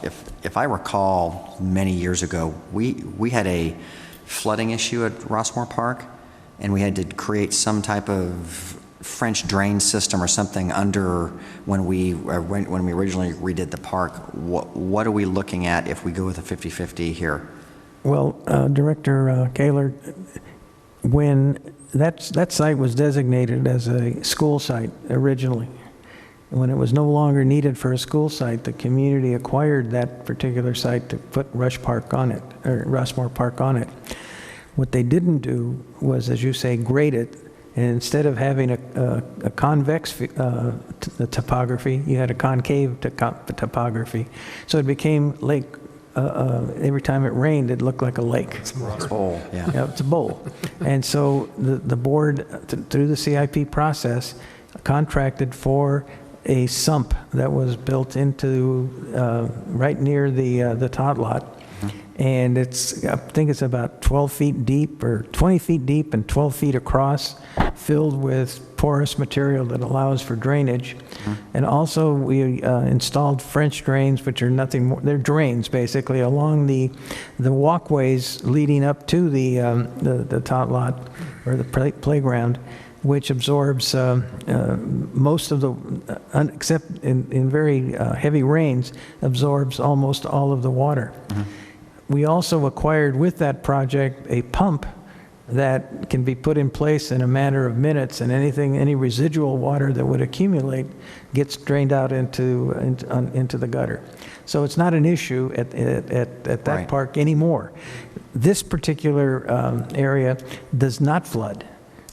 Oh, okay. And it's either flat or concave, and so we have no flooding issues here at Rush Park. Okay. Okay, thank you. But there was a comment that was brought up at the committee meetings that it's fair, and I think to bring up, since you brought up a good point, Mr. Kaler, and that is the actual project involving demolition, preparation, prior to installation of equipment, and then of course the surfacing material may, not necessarily, but may encounter things that are unforeseen. So when it goes out to bid, whatever option this board chooses to purchase, whether it's the project set in a 50-50 mixture of a surface material, which will be half sand and half the material you look at tonight, or you choose to go the full covering with this material as opposed to having any portions of sand. Keep in mind that once demolition starts, those are where the unknowns may come up, and the cost for the project could go up a little bit. We'll do a dig alert before there's any construction. So just, because we have multiple prices here, we're not going to decide tonight on what we're going to expend, but if you have your heart set on one and the budget is this much and it requires a little bit more. Oh, yeah. The other thing, too, if I can add, is that we're keeping the exact footprints of the existing playground equipment. So it's not like we're deciding to put the playground equipment in the middle of the grass area, 20 feet away. We're keeping the same footprint. We're putting the equipment pretty much in the same exact space that it is. So if the equipment was installed, it's going to be installed at the same exact depths and levels as to the footings of the playground equipment. The surfacing really isn't going to affect any type of digging because it's already 12 inches. You're only going to put a 4-inch pad of concrete and about 3 inches of rubber surfacing. So you're only going to go down about 7 inches. Your sand is already 12 inches deep. So it's not really going to, you're not going to really, the likelihood of encountering something is highly unlikely because we're keeping the same exact footprint and putting the equipment exactly where it was before. So most of the other communities that you're familiar with that have had the choices between the 100% and the 50-50, which choices do most of them make, and are they happy with what they've got, or do you? You know what? It varies. It varies from community to community. I've done the city of Downey, and they do sand and rubber surfacing. I have worked with the city of Stanton, and they have all rubber. I've worked with the city of San Marino, who I'm currently working with right now, and they have all wood chips. So it just varies. There's really no consistency of it. It just depends on the preference of the city, what their maintenance staff does, all that stuff kind of go into it, and the budget. Yeah, absolutely. There's no really, I mean, out of all three of those variations, there's no perfect surface. There's, like I said, there's no perfect surfacing. Each one has pros and cons, regardless of that from that perspective. Good enough. Okay, speaking as a committee member, there are three aspects that we're moving on tonight. Entering into an agreement to purchase the playground equipment from Game Time. That's one who gave us a good grant. Both Alfred and I are in concurrence there. Two, going out to public bid for the demolition. That's easy. The only difference in why we have both options is we have two different opinions on whether it should be 50% or 100% the rubber stuff.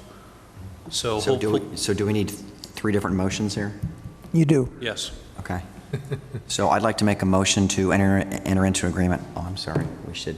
We have to keep on having discussion. Is there any more discussion on item 1 about moving forward with the organization that's giving us a really good grant? I don't know. No, no problem. Okay, so there's no discussion, so if there is a motion. I'd like to propose a motion to fulfill number 1 inside of the recommendations to enter into agreement to purchase playground equipment from Game Time Corporation, or whatever they're called. All right, I'll second that. Okay, all in favor say aye. Aye. Aye. Any opposed? Great. Number So 2. moving number 2 is going out to public bid for demolition, site work, prep work, and installation of a playground equipment. Yeah, I don't see how we have an option here. I mean, We have a compliance date. We're going to have a special Yeah, meeting as well. we have so to do this. If there is a motion, please make it. I motion that we go out to public bid for the demolition work. Is there a second? I second. Okay, all in favor say aye. Aye. Any opposed? Okay. So now we go into the decision of whether or not we do the 50-50 or we do 100%. Alfred, would you like to go first? And My preference is to stay within a budget, and I think it goes in tandem by coincidence, not because I was a part of the vetting or the survey Emily Gingras conducted, but the community sentiment for those that were surveyed and responded suggested that they preferred a 50-50 mixture, meaning the artificial material and 80%. I received 79 surveys, and 81%, after doing the calculations, 81% of the families that submitted the surveys preferred sand and pour-in-place combo. So, given that our budget is $150,000, the 50-50 sand and pour in place is $134,000, it leaves a little bit of a cushion for the unknowns. That's my bias, that's my preference. Yeah. But, you know, if the board is inclined to do otherwise, you have to, number 1, include the difference in what we have budgeted versus the difference in cost, and we still don't have a formal proposal. These are fair approximations. Correct me if I'm wrong. Are they fair numbers as far as equipment versus demo? And The equipment and the rubber are consistent cost. The bid numbers are based upon several different companies kind of giving us pricing. So it's a reasonable assumption that we're pretty close to what it is. I would estimate that we're probably going to be under those numbers. So even if it came in at 165, you have to come up with 15K more, and you need just a little bit of reserve, just a little bit for the unknown. So I'm not opposed to either one. I'm just stating that you're going to go over your envelope a little bit if you go for the whole. Yeah, that's clear. Yeah. Well, my thought on this is that if... can I make mine since I had a different opinion so you could hear both? Okay, yeah, sure. First, we wouldn't even be having this discussion if we didn't get this great grant. So Emily did a great job. We got a grant to actually do it 100% here. Otherwise, you know, we wouldn't even be having this discussion. So this is actually a good discussion to have because we actually have a favorable position that we didn't have earlier. When I look at the tot lots and these playgrounds, I actually look at it from both park perspectives. And first of all, I do want to recognize that because of budget, I know I am swimming upstream. So thank you for the benefit of letting me talk. When you look at both parks, we already have a very small tot lot park up in Rossmoor Park, which has a lot of sand. And I'm happy about that because there are studies about cognitive development that Casey told us about, and we've got that one that's perfect for the little tykes. I'm talking the 3-year-olds and lower, and there is sand there. We also have another park already there that's 50-50, or actually probably a little bit less. I just know that I've gone to communities where I've seen the 100%, and it is clean, it looks professional. I mean, it just comes off that, I wish we can afford that, has always been my comment. And now all of a sudden it seems it's within our grasp of affordability. And these type of projects, if you look at the last one, was done in 1996. If we are so lucky, we are actually making a 20-plus year decision here, and it's not often where actually you have something within financial grasp that maybe you can actually do it right the first time. I look at this material, I look at the cleanliness of it, I look at the sponge, the give, and having that whole thing there, this rubberized material, I think is a valid consideration for the board to make. And that's why it's on here. And again, because of the grant, we're actually able to at least have that discussion. Otherwise, it would be out of our grasp. So right now, it's within our grasp. And as Casey said, he doesn't envision any unknown events that are going to escalate the project. He's done this before. So I think that when you look at the perspective of both parks, having one that's completely rubberized, I like that notion. It comes off quality to me. I do want to point out that these quotes and these going out to bid, that does not include any potential permits the county may require us to have. Mm-hmm.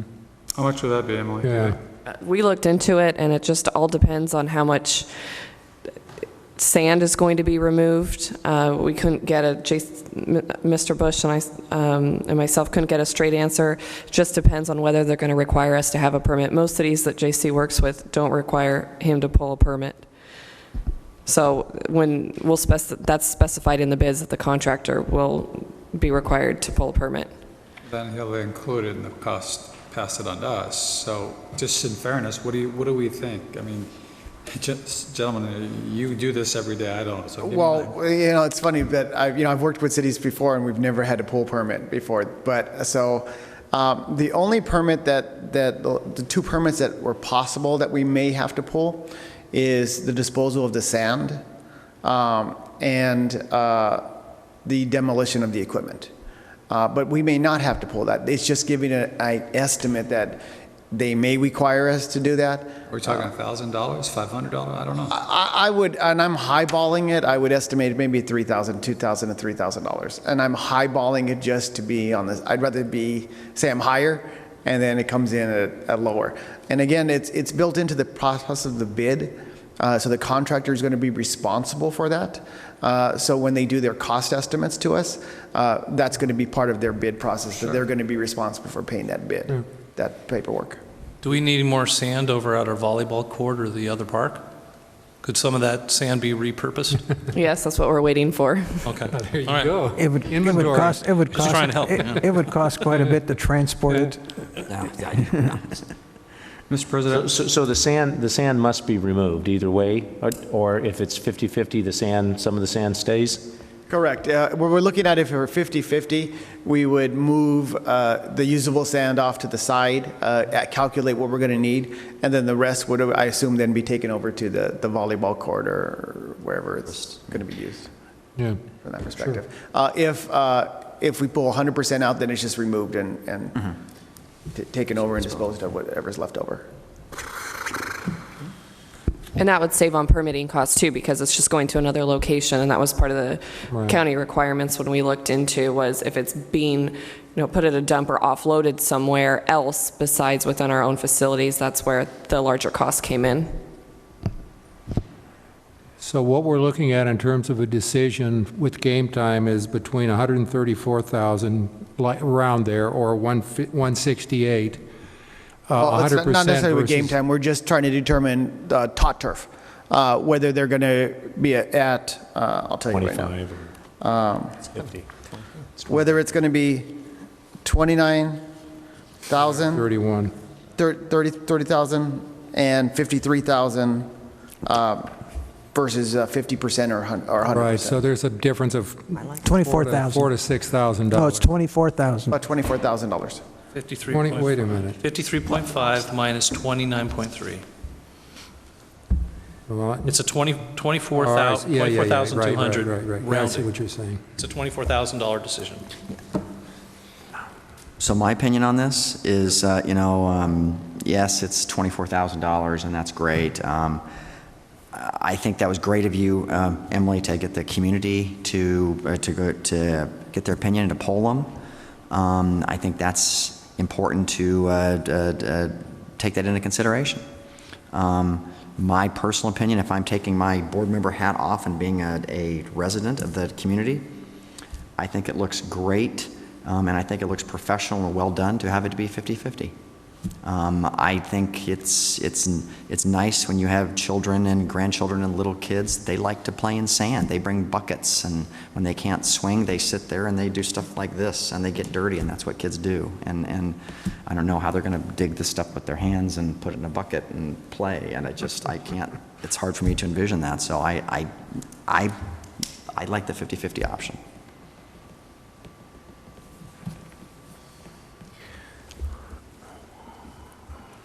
Cleanliness comes to mind, how clean the sand is, how, you know, you read over the years, things get put in sand. It's, you know, I didn't know the process of our parks now that they get raked once a week or Fridays. The idea of probably not touching this equipment or the sand for a number of years. Yeah, I mean, both of you make valid, you know, you have a valid point in fiscal, but I mean, I like the sponge, you know, I like that surface. To me, it just looks and feels cleaner, and it stays cleaner. You never know what's in the sand. I certainly see his point, you know, kids, you know, all my kids played in sand, so it's a tough decision. It's a tough decision. And we actually do have to make all three decisions this evening, not just... You've already made two. You Oh, only I have one understand left. that, but number 3 is also critical to That's moving correct. on with this. Yes. All right, I just want to double check, because I'm a bit conflicted with this. You cannot avoid this decision. We need to make a decision here. Well, thanks for the memory.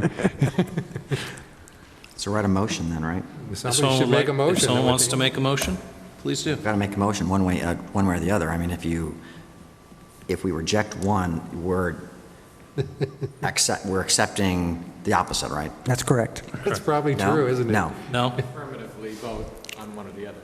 If the first motion fails, We then make a new motion and vote again. Okay. I motion that we use the 50/50 for the project. And I second that. Okay, all in favor? Aye. All opposed? Nay? Opposed, nay. So there you have it, 3-2. 3-2, we are moving forward with 50/50 sand. Thank you. Thank you. Thank you, Casey. Thank you very much. Thanks. Moving forward, we're at our consent calendar. These are expected to be routine, non-controversial, to be acted upon by the board directors at one time. If any board member requests that an item be removed from the consent calendar, it shall be removed by the president so that it may be acted upon separately. Is there anybody who would like to move anything? Nope. Pull anything? Okay. No. Is there a motion to accept the consent calendar? So motioned. Second. All in favor, say aye. Aye. Opposed? Okay. We're now moving past public hearings to resolutions. Item G1. Mr. President, members of the board, this is a resolution that updates your authorized officials to transact business with the district's banks and other financial institutions. By adopting of this resolution, you're authorizing your interim general manager to have signature authority for processing of the bank statements, LAIF, all of the other things that take place during the course of doing business. That's the only change, is adding the, and also adds, I believe, the new, just adding me to that list and to authorize me to be a signatory. Is there a motion to accept Resolution 1310-0801, adding Henry as a signatory to our accounts? So motioned. Second. Okay, all in favor say aye. Aye. Opposed? Moving on to H, brings us to H1. Mr. President, members of the board, this is an amendment to policy number 3080, Parkway and Rossmoor median tree maintenance, for first reading. It was discussed at the Trees and Parkway Committee, and they recommended the changes to the district's tree policy relating to the enforcement of this policy and the recovery of attorney's fees in this regard. Staff has reviewed the proposed amendments to this policy and find them consistent with the policy recommendations of the committee. Proposed changes are being recommended in order to provide additional clarity and authority for the district's administration of the tree program. It also does one other thing. Red line section 3080.85 deals with the enforcement and the recovery of attorney's fees. Section 3080.90 changes the language from a board report, a quarterly tree report, to the establishment of the Tree Parkway Committee as a standing committee of the board. And the rest of the language remains the same regarding the quarterly report to the board. We recommend approval, as does the committee. Okay. So this is page 311 of 336. On one page are all the red lines. Are there any comments about the red line? No? Okay, so this is our first reading. Is there a motion to accept our first reading? So moved. Second. Okay. All in favor, say aye. Aye. Any opposed? First reading is done. Let's have this on next meeting for our second reading. Brings us to, I believe, H3. Oh, yeah, that's right, 2 is not in. No, 2 was moved. No, H2 was removed. Yeah, So that brings us to H3 H3, a request from the RHA for RCSD participation in the 2014 Rossmoor Community Festival. Mr. President, members of the board, this is an annual event that is co-sponsored with the Rossmoor Homeowners Association and the RCSD. The request is basically the same as it has been for several years. I think we've established a good working relationship with the RHA and how we conduct this event. Primarily, the RHA has responsibility for the event. The RCSD provides support services. We have a letter asking your co-sponsorship for an addition for the year 2014, and signed by Mr. Willard Geckler, Secretary of the Board, and I believe it's Mr. Nittickman who is going to make a presentation to you. Well, I'm not sure I'd call it a presentation. Mark Nittickman from the RHA again. I'm basically here to answer any questions. As Mr. Tabaoda pointed out, this has been an annual event. It's been very successful. A couple years ago, we had a big problem with the county and permits. We were able to work that out last year with the RCSD's help, and we're hoping for an even smoother process this year. And so we would certainly hope the RCSD would co-sponsor this, reserve the date, and again, work together closely with us to make a great event for the community. Sure. Any questions? Mark, anything new this year? Anything that the community should be aware of? Anything, any format changes, things like that? Well, I'm not aware of, I mean, we're still in the planning stage, so it's a little early. They're going to be meeting regularly, so that's open if people have suggestions about how to improve things. I know there were suggestions about trying to actively solicit some of the Rossmoor based restaurants to come and appear at the festival next year, and I think that's an excellent idea. I think that was Mike's. The food trucks worked out very well. The only thing was there just weren't enough of them. I mean, the lines were longer than I would have preferred, but they did. Since, you know, we had Milton and Bev involved, there was an after-action report following the event, and so they have some good suggestions about how to improve things, which I don't have with me. We need to... Tony? We need to make a motion. Anyone else have any questions of Mark while he's here? Nothing further. Okay. Well, I'm going to finish, but I just got an email with some good news for Rossmoor residents, so I was going to pass that along, but let you. From Dorothy, and this is the situation with the parking along Montecito, which has just gotten out of control, particularly when the shopping center basically prohibited the apartment and condo people from parking there. And they have now made an offer, which is exactly the same thing I suggested 2 months ago. They're asking the tenants to sign a temporary license agreement that, you know, basically the shopping center is not responsible for anything that happens to your car while you're parking there. And in return, they're going to let them park free, at least while the construction is going on there. So I think that's that's great news, and I hope they can consider it after the temporary period. So just thought I'd want to share that, particularly for people who live, like I do, near Montecito and near the center. So, thank you. Thank you. So is there a motion to continue our participation in the community festival? So motioned. Second? Second. All in favor say aye. Aye.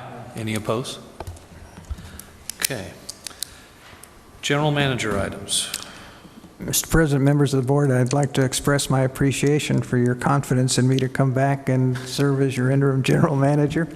We're actively soliciting resumes from qualified applicants for the position, and we'll, as President Maynard said at the onset of the meeting, we'll keep you apprised of progress, and if in fact the president has appointed the personnel committee, then I'll be meeting with that committee to bring this matter further, quicker, sooner than later, to get you back in with a new general manager.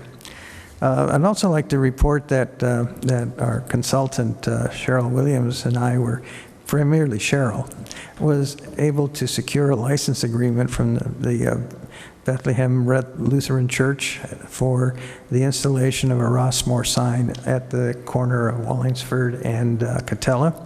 And we've gotten approval from the city of Los Alamitos, even though we really didn't think we needed it, but we have their approval to maintain the bushes in front of the sign so that it's more carefully manicured and makes it a more presentable situation at that corner.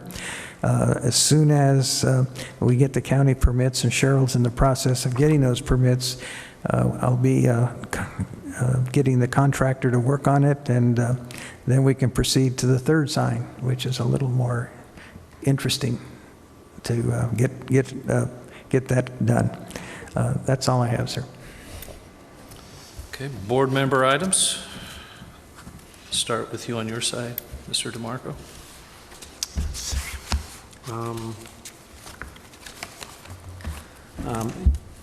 Not too much to say. I mean, just I think the issues that we spoke of tonight, the I-405 is going to impact our area, and we need as many people to show up in the city of Westminster on that town hall meeting.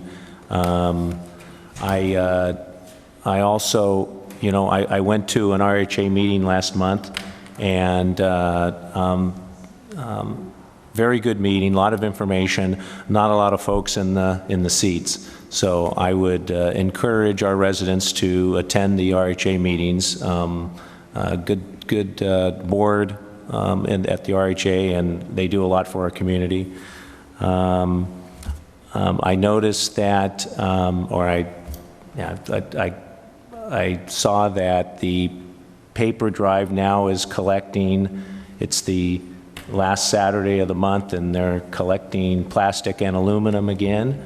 So like myself, I collect both of those, and the plastic doesn't really generate too much money, so I mean it's nice. I can just drop it off at the end of the month. So I wanted to remind all the residents about that.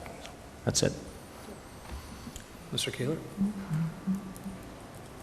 Yes, I would just like to piggyback on what my esteemed director to the left of me was saying.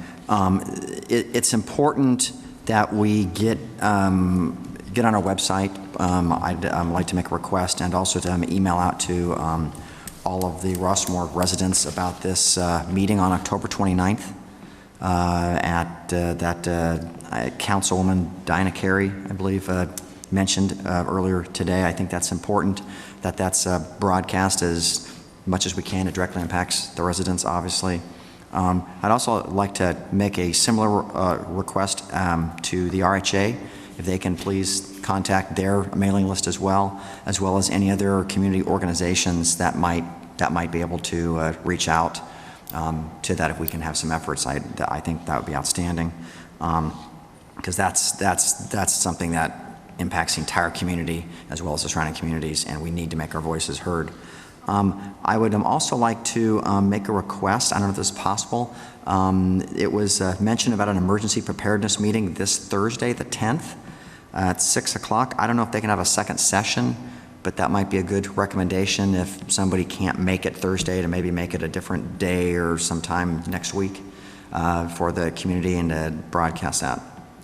The planning for this, Director Kaler, was extraordinary, to get all those people together to come in and make their presentations.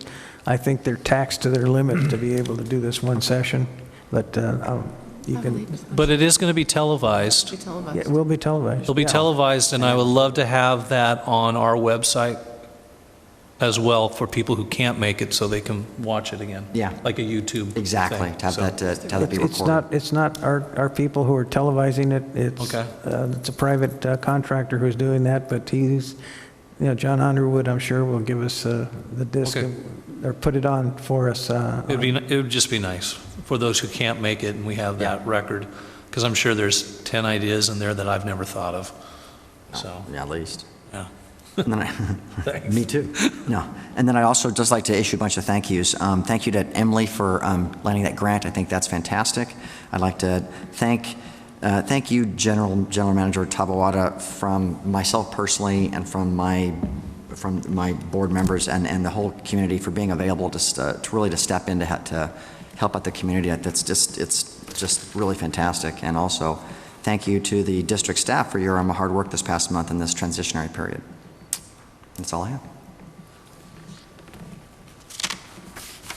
Wow. Yes, yeah. First of all, I'd like to thank Diana Carey for taking time out from her busy schedule to join us this evening. She has a lot on her plate these days.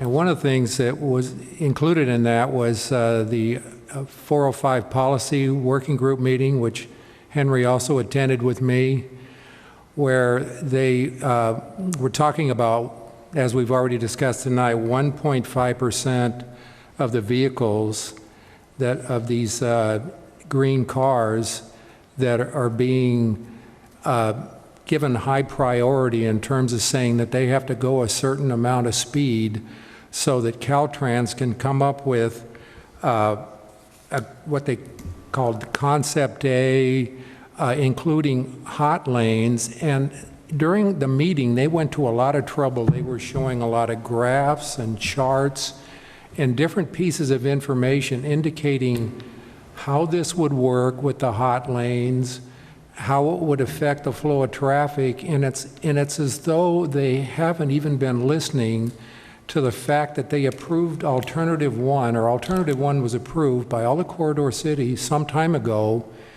and yet they go out and make a decision saying, you're the next project in line, and we have this new concept that we have to have these vehicles go this kind of speed, so we're going to impose our will. And part of what they showed, to finish this off, is that in 2020, which the project will not be completed then, they're showing when the hot lane is in place, for a mere $11.58, you can travel from Costa Mesa to the county line in Long Beach, and then you can get just stuck in gridlock from that point forward. So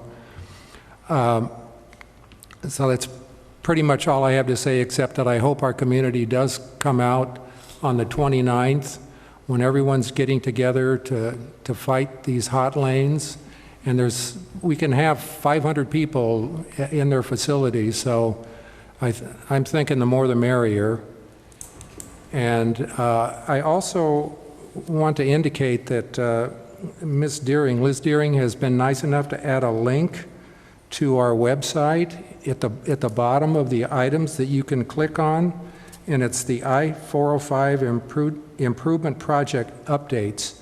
So I think with what's going on, there's going to be plenty of information out there based on the activities that are happening. At least I hope that's the case. And I guess the last thing is, someday you'll be able to retire, Henry, but not quite yet. So thank you for everything you've done. Thank you, Director Casey. I left that same meeting that you and I both attended. Right. What's your take on some of this? I likened it to the flea on the end of the tail wagging the dog. Because it's 1.5% of these green cars that are being forced to, utilize or have the ability to utilize these HOV lanes is driving this whole thing. Yeah. And if the governor hadn't signed that assembly bill extending that privilege of driving in the HOV lanes, we wouldn't be having this discussion. Precisely. So it just shows you that there's unintended consequences at the state legislature that never take into account when they vote on some of these bills. And Until it slaps us in the face. Exactly, and I know that people lobbied hard to get that bill disapproved, and they failed. And it's tragic that they did, because it's driving. That's what's driving this whole issue. Yeah, it's only going to get worse in terms of public sentiment, because we're not going down easy. That's all I have. I would just echo ditto to what all of my colleagues have stated on all the different topics they've enumerated on tonight. And so succinctly stated and brought to the community's attention, I just wanted to reinforce the last thing, and that is the Rossmoor Community Festival. In the past, there's been participation by district staff to help facilitate that, move that forward.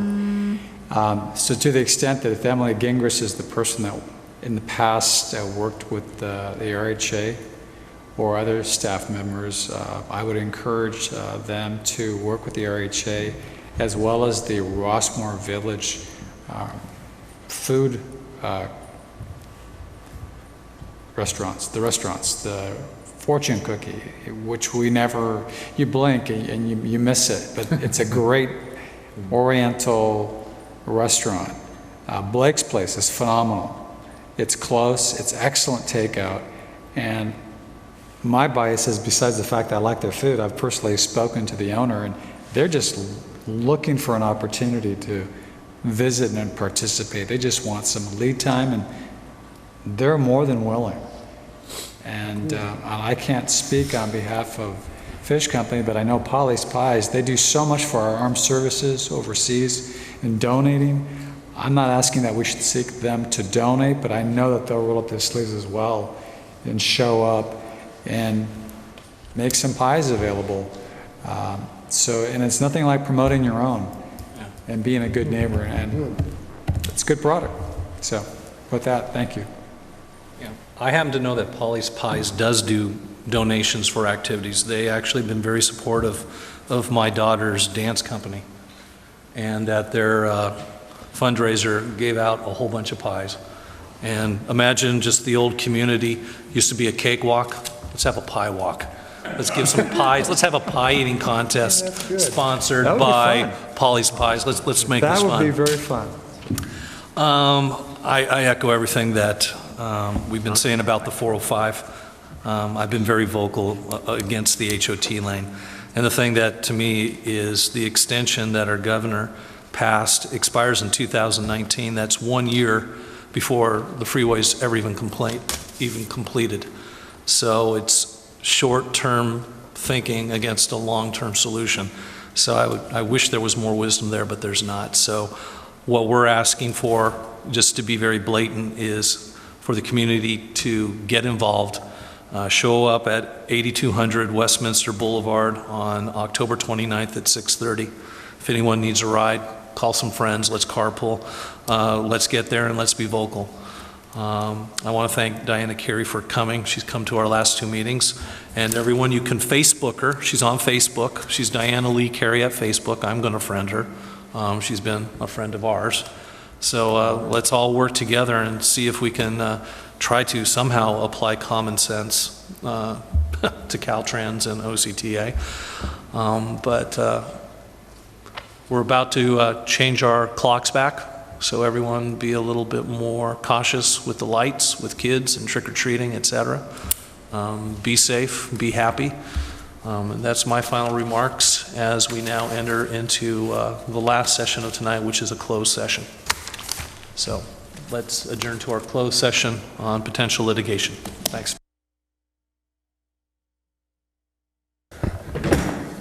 At the conclusion of the regular session tonight, the board convened a closed session pursuant to Government Code Section 54956.9, subsection D4. The board discussed the one item on the closed session agenda and voted to authorize the filing of one case. The particulars of that case will be made available to any interested party once the case is on file, if disclosure of that information does not compromise the district's ability to serve the complaint on the party or compromise the district's ability to reach acceptable settlement. That concludes my closed session report. Thank you. At this point, is there a motion for adjournment? So motioned. Is there a second? Second. All in favor, say aye. Aye. Aye. This meeting is adjourned.